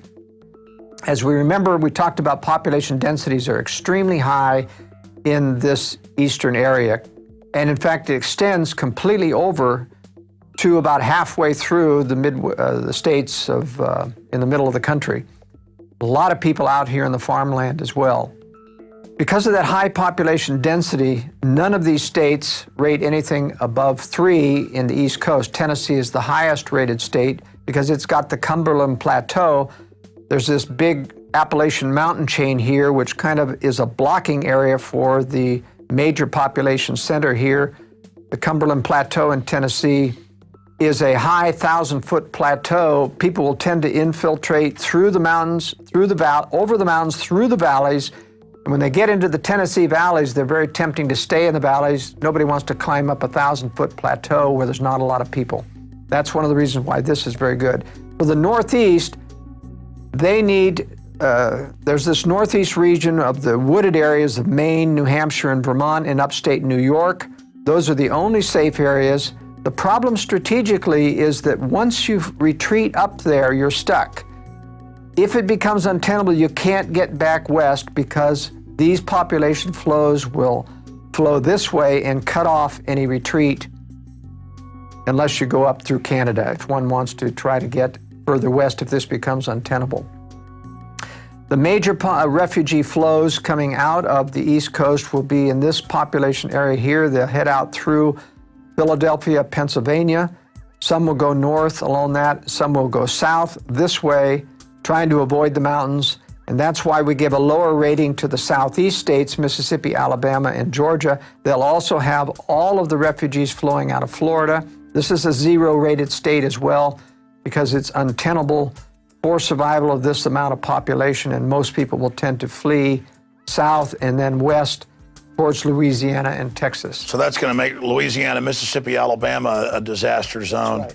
The only good areas that I recommend in these southeastern areas are the northern hill country and mountainous areas. The Ozarks of Arkansas are a good area, southern Missouri, That's the primary destination. Yeah, a lot of in the Midwest. elites are building bunkers in that area. That's right, they are.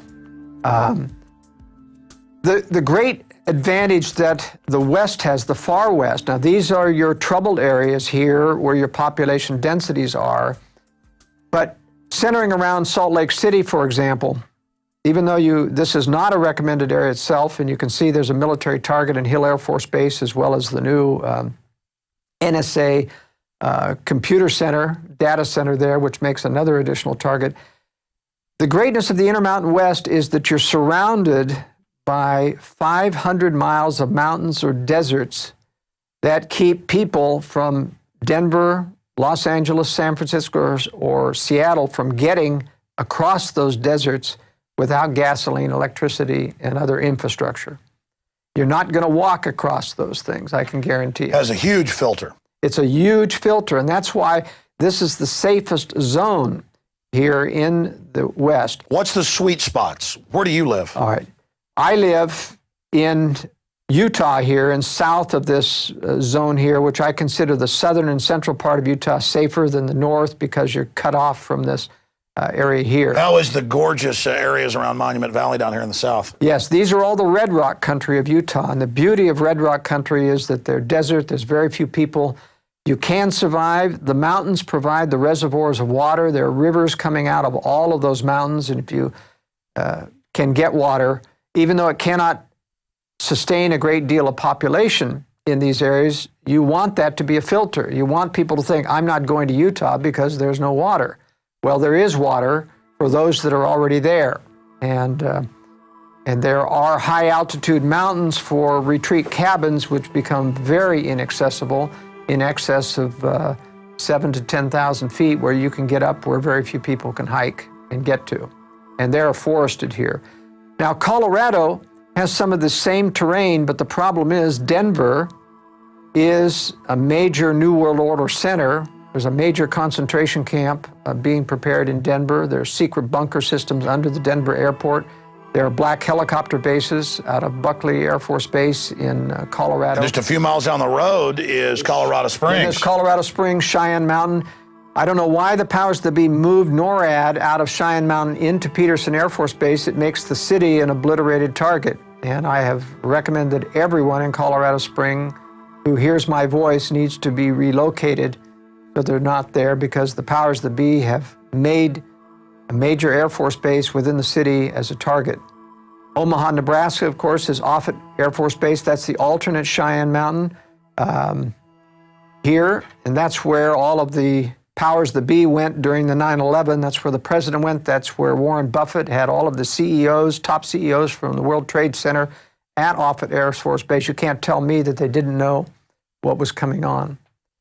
Now, Montana, Idaho, and Wyoming are, to a certain extent, in many regards, better than Utah. I got to stop you. How weird is that? It was in the news that they had hundreds of these top people.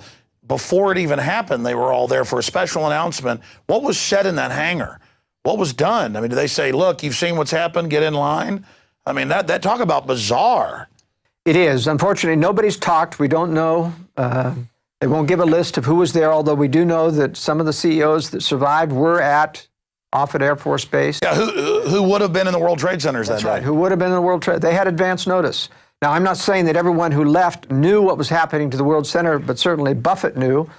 Certainly, he's shown himself to be an insider player. And that's the excuse to get him out. And plus, they're acting secretive about it. That shows you something was going on. That's right. So there are some advantages to being to the north in more hostile climate in terms of, and this is the area right here, which Jim Rawls of the Survival Blog has his redoubt, which he feels is the safest area, but that's from a military standoff point of view. I don't subscribe necessarily to that for most people. Very few people are capable of engaging in a military standoff. I also give high credence to areas that have a high population base of people of the Mormon faith because they're preparedness oriented. They have a lot of food storage, a lot more than the population in general. Shifting gears, I noticed Montana and North Dakota has incredible nuke strike points. That's right. These are where your missile fields are still remaining in the United States, and that's why I give a very poor rating to anything in this area here. But there's a mountain range separating this safe area here, and that is not a missile strike area. That's a Bureau of Land Management area here. But this is where Pastor Chuck Baldwin went with his people, Whitefish, Montana, Kalispell, Montana. It's a very good area. The problem with these areas, they are very safe. They are a long distance away from, how should I say, civilization. So you got to take 2 hops to get to a major port like Seattle or other place where you can fly out. So if you're running a business, if you have to travel, that's why for most people, this area around Salt Lake City, even though I don't recommend the city itself, this area is much more user-friendly in terms of getting... Moving quickly, tell me about the Midwest. Tell me about Austin, where we're at. Tell me about... All right, so Texas, and what I really need to do is shift to a different map here. These are the safe areas outlined in yellow here. And let's talk about Texas a little bit. We have accentuated, this has been enhanced graphically to show population in red. Every one of these dots are thousands of people. And what we've shown here is like an arterial system. This is where your danger zones are, where large population centers are. San Antonio is a large one. Dallas-Fort Worth is the largest. Houston is a large one here. And you have to realize that those population centers, when these cities die through cutoff of supplies and infrastructure, are going to get out in the hinterland. Most people are going to try to follow roads to get to a place where they have relatives or they know other people. They're not going to make it. The freeways are going to be crowded. They're going to run out of gasoline. They're going to run out of food. And then they're going to start to go north and south of those freeways. And that's why these areas here are away from those patterns. This in the southeast Texas area, the pine forest, this is beautiful country around Palestine, Texas, etc. Yeah, we've got a ranch right there. Yeah. There's a lot of beautiful land here, but there's a lot of little towns there. In other words... Well, when hurricanes hit, they had one a few years ago, crime exploded as everybody got flushed out of Houston. And literally the millions of illegals, that was one of the big problems. It just poured up into these areas. But a bunch of people got shot when they were trying to rob and stuff. But it was a crime wave up here as everybody got driven out of Houston when it flooded. So these are what I would call macro recommendations, meaning these are general areas where you want to find specific. It doesn't mean that everything is as safe as everything else here. I give specific recommendations in the book of how to find specific safe properties. It's just if you're going to be in Texas, here are safer areas. That's right. Here are bug out routes. Right. These are the areas, and these are the dangerous areas that you don't want to be anywhere near close. Remember, you can look at these as pockets of high density people that when things are cut off, they suddenly triple their size, and everything around that becomes compromised as they expand out to look for food. So even though you may right now have a real nice piece of property outside of Austin, if you're 20 minutes away, the chances are it's going to get overwhelmed at some point. So you need a leapfrog strategy for minor, moderate catastrophes. You can survive 20 minutes out, but then you need a cabin out there in the hill country further on that's out there so far that nobody's going to walk to it. That's the basic strategy.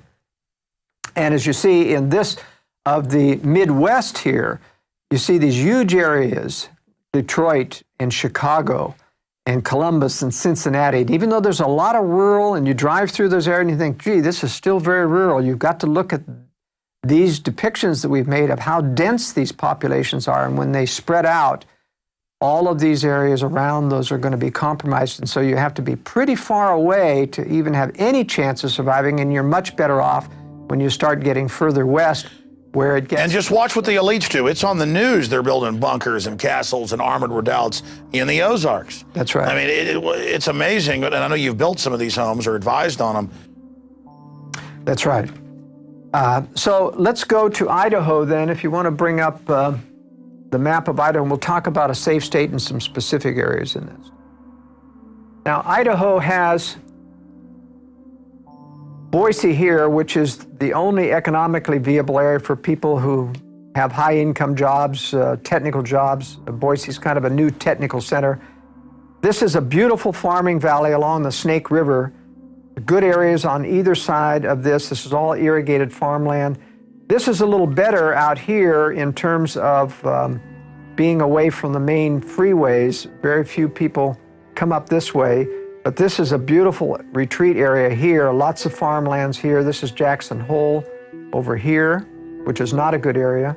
But this is a beautiful mountained, forested area here where lots of high mountain cabins, and yet you can grow crops down here in this area.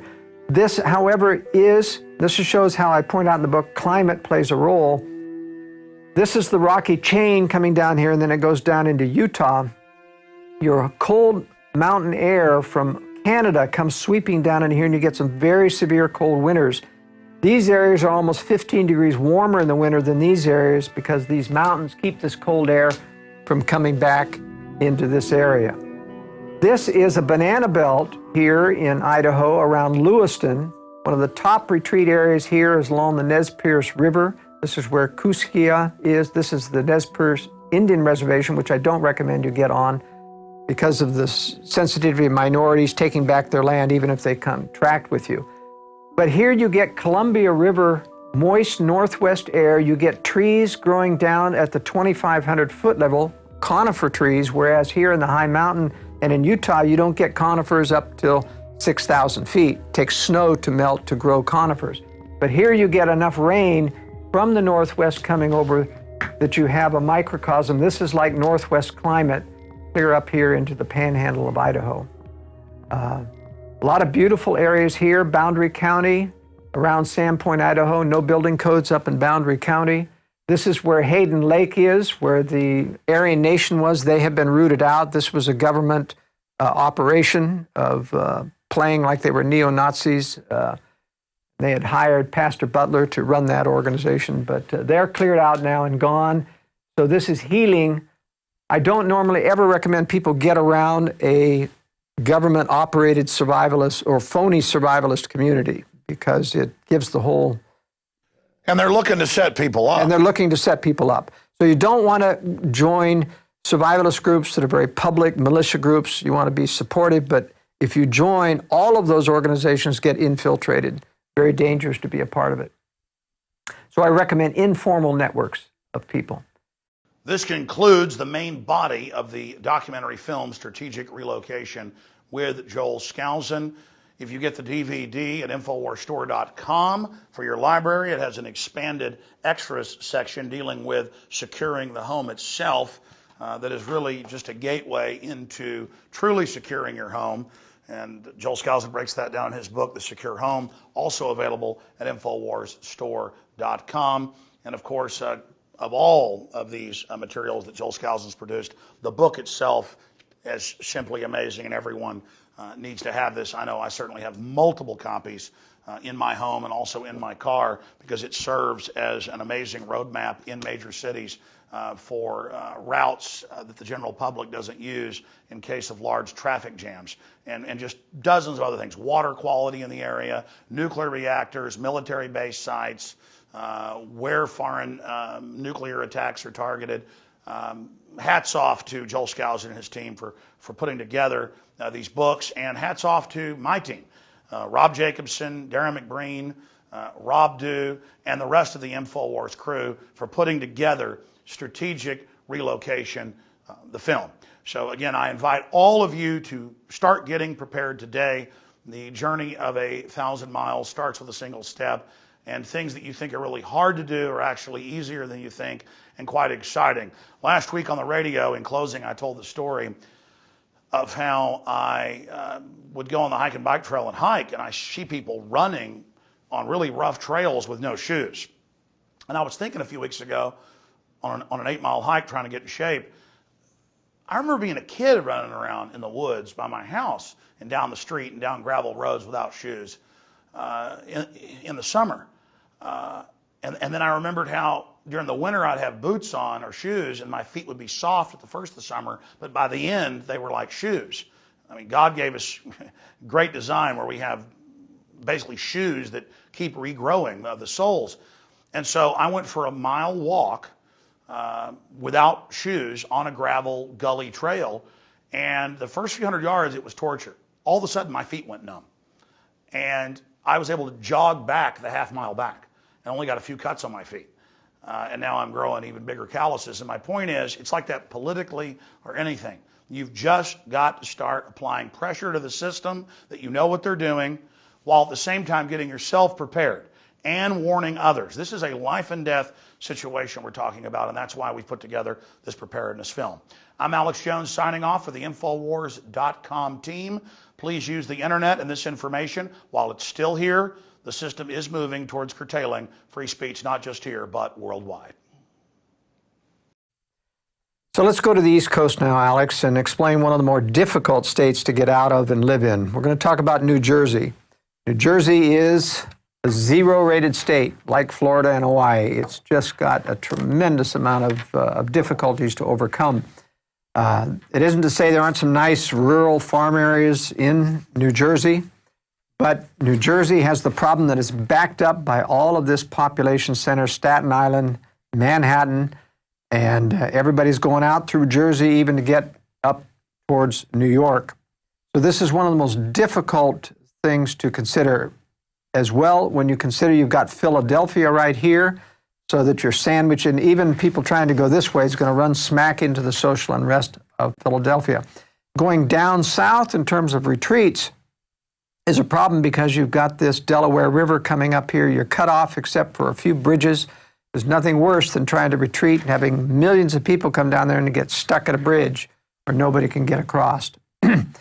So I have taken time in the book to give a very specific example of how you plan if you have to live in New York and you're living in a suburb of Newark, for example, of how to get out of this area and how carefully you have to plan. I'm going to switch to this larger map now to indicate how to do this. This is Newark, Manhattan here, Staten Island. In our example, we've got a family living in Livingston. This is in a suburb, and there are miles and miles and waves of suburbs. They don't start to really get rural until you get out about this far. This is a close-up of where we live in Livingston here, and it shows the problem. We've got freeways here and here, and a lot of people don't realize that these freeways are trap zones. You cannot cross the freeways unless you find an entrance or an off-ramp or an exit. And I believe that in a crisis, not only will the freeways be packed full of people, that all of the on-ramps and the off-ramps will be packed with people too, and you won't be able to cross the freeway, even if you don't want to get on the freeway. But in every freeway, there are a few places. One is right here. This road goes under the freeway, and there is no off-ramp or any on-ramp. So you can scoot on by that freeway and get going further on. This is another alternate route that I've planned out here. These are all rural roads, non-major or secondary roads that also go under the freeway here. It's very, very important. You've got river obstacles here. You've got to watch for bridges. You've got to plan various bridge routes to make sure that you can get across there. So now going back into the larger map, we're trying to avoid Picatinny Arsenal, which is a secondary nuclear target here. We'll stay away, give them a wide berth. The freeway goes much, much too close to that area. If you ever do, by the way, get on a freeway, you want to make sure that you get on past any major cities so that there isn't anything to block your way. If you take 80, which is the better freeway in getting out, it takes you up towards northern Pennsylvania. It's the clearest route out of the east to take Interstate 80. 78 takes you right into Philadelphia, not a good freeway to get on. You're going to have to get off before that. And you have to get around these areas, mostly through secondary roads if you're going to bypass Philadelphia. If this is clear, if you get on after Susquehanna, your chances of getting all the way to near Buffalo are pretty good on that freeway. But for our example here, we're going to take and do a retreat in a rural town called Newton here. And the alternate routes are the ones in gray. This is the main route that we've chosen. Tried to avoid bridges, but you can't with this many rivers here. Once on a rural road, we want to avoid going through the town of Susquehanna. So this is our primary route, even though it goes longer and further away to get to Newton. This is the preferred route. You really want secondary roads, not freeways, that go through a few towns, and it's very difficult to find because secondary roads do go through towns. So basically, wherever you live, you should at least think about evacuation routes that aren't on the main road. I mean, when it's Friday night, you can't get home because of the traffic. Whenever there's a hurricane, it creates traffic all over the state because everybody drives up. People die on the highway. They get stuck for days. They run out of gas. I mean, if you get a real collapse or a war or an attack, it would just be bedlam. That's right. One of the interesting things to practice is during maximum traffic hour, when even the secondary roads in a town going to places are pretty full of traffic, try to map out a route where you only go on the residential streets and time yourself, and you'll find generally you'll get through faster by sticking just to the residential. And that simulates. I already do that. That simulates what you would do, is actually go down residential roads that just have houses on either side that are not a secondary road. But this is the key. The key is finding, and you have to do this with Google Maps. If you get to Google Earth or satellite view, you can zoom in close enough that you can see, if you follow this freeway with your mouse, you can find areas that don't have an on-ramp or an off-ramp. And that's the secret for getting through. But bottom line, if you can, don't live in New York or New Jersey. Don't live in Hawaii. Don't live in Florida. And if you're going to have to live in one of these other states, live near enough to one of these safer pockets. That's right. And what I tell people is that you do have time. I'm convinced that the scenarios that we talked about of economic collapse are not going to occur precipitously. The dollar cannot be devalued. A devaluation refers to a fixed rate compared to another currency that is allowed to make one get lopsided. And a devaluation occurs, they change the fixed rate, and suddenly it's worth 30% less. That can't happen with the dollar. It's not pegged to any other currency. Other currencies are pegged to the dollars that have fixed rates. They can collapse. So the dollar is the world reserve currency. All they can do is slowly debase it. That's right. That's all they can do. And the base is so big that it's going to take a long while to debase $400 trillion and turn it into. But it's causing the other currencies to accelerate their debasement. So that's that. You know, the experts think there's some trigger point where it accelerates the devaluation. Well, I'm not so sure, because we have to remember that the other currencies love U.S. inflation. That allows them to hide their increased inflation and still stay equal with the dollar. So there really aren't a lot of people in international banking circles that are against dollar devaluation. Bottom line, the globalists have thought this out. They have thought this out. They're protecting themselves. It's got a long way to go. I'm predicting a downhill slide till they have an exit strategy. War will solve it all. Then they can erase it all. They can erase it all. Force majeure. We walk away blameless. But here's the question. Why are they digging in? People say, Alex, why are you concerned about this? Why are the elite digging in? Because they don't want, and they know that the world population, especially the U.S. population, will not accept boiling the frog forever. At some point they will rebel. I'll tell you, when they have to go defend a wetlands violation in The Hague and hire an international attorney, you're going to have hell to pay politically. They're going to say, get us out of that treaty, get us out. We demand to remove from the United Nations. That would start to happen if they really started. They've got us under UNESCO trying to ban people doing chores on the farm. Again, they know, I agree with you, they're accelerating their program. I agree, they want to do it long term, but it's a catch-22. Long term, yeah, they can get it done, but they don't have long term because we're checkmating them. So it's almost like the Patriot Liberty movement is so successful, we're almost driving them into a confrontation. Where they have to choose war as the ultimate thing to knock down the opposition. The war knocks down all opposition. So then why not go ahead and give in to them? I'm not saying that, but if we're driving them into doing this, which I agree, then why do we do the right thing? Because justice be done, may the heavens fall. We can't give in. It's against our principles. We can't just walk in and say we give up. So it's better to confront them and force them to react on our turf than to just lay down. Absolutely, because at least we build a remnant. This is to me, it doesn't matter if I don't believe that we can win back the whole nation. My purpose is to do what's right, convert as many people as possible, leave the rest up to the Lord, create a remnant, and out of that remnant, He can inspire them to band together to build liberty anew. But I believe personally that we'll build liberty anew in pockets, not as an entire nation. A nation has to go through tribulation, retribution, collapse and fall before it rises again. And it starts like the U.S. did, as a pocket. You can't reform London. You couldn't reform England. They tried. for nearly 100 years. But you create the pockets on common sense and biblical principles, and then it expands again. That's right. We have no other colonies. There's no more Americas to discover, but there are out-of-the-way wilderness places. It's like rediscovering freedom, colonies of freedom. That's right. And we're going to build colonies of freedom around the world, and most of them are going to be in the United States because that's where most of the freedom, educated, loving But they'll people have are. such success that it will then become an example. Instead of America now being this model of evil, did you see where the communist Chinese used the NDAA as an excuse to pass a similar law? Yes, yes. I mean, now America's gone from the light on the hill to this dark light. And in fact, the Russians themselves have increased their sophistication about the use of conspiracy and feigning weakness through watching the American globalists do it to us. And in fact, that's what Russia today, RT television, is focusing its attention on American conservatives. American conservatives keep thinking, wow, we got a television station that tells the truth. Well, they're not telling the truth because they like us. They know that it will foment division, and they hope to capitalize on that someday.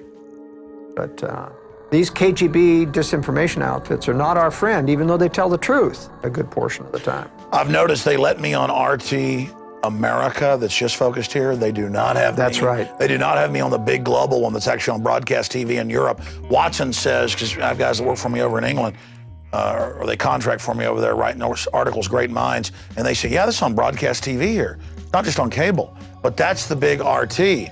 But they'll have me on to talk about it here, but it's compartmentalized. That's right. Absolutely. So my message to your audience here today is prepare wisely in advance. I've got plenty of information about doing contingency planning, that you don't have to make the leap before you're ready, but do it wisely, prepare stages. There's dozens of strategies that people can implement successfully, evade these problems, get out of town when you need to, but they need to read the book. They do. And the book, ladies and gentlemen, is available at Infowars.com. Strategic Relocation, North American Guide to Safe Places, 3rd edition. And also when you order it at Infowars.com, you'll get other evil contraband like a pocket constitution, Infowars bumper stickers, free added to that. We also carry books on Agenda 21 and a lot more at Infowars.com. But this is invaluable. It's the best book out there, and that's why I'm promoting it. I also hope you'll get copies of this DVD presentation and give it to everyone you know, so they'll at least start the process of thinking about protecting themselves, because the government can't and won't protect you. It is up to you in the final equation. That's it for this extended breakdown. Great job, Joel Skousen of World Affairs Brief. We're going to also have some extras here on the DVD that expand on how to secure your redoubt or your bug out location, that cabin, if you're able to secure it. So that's coming up in the expanded extras. Thank you for watching.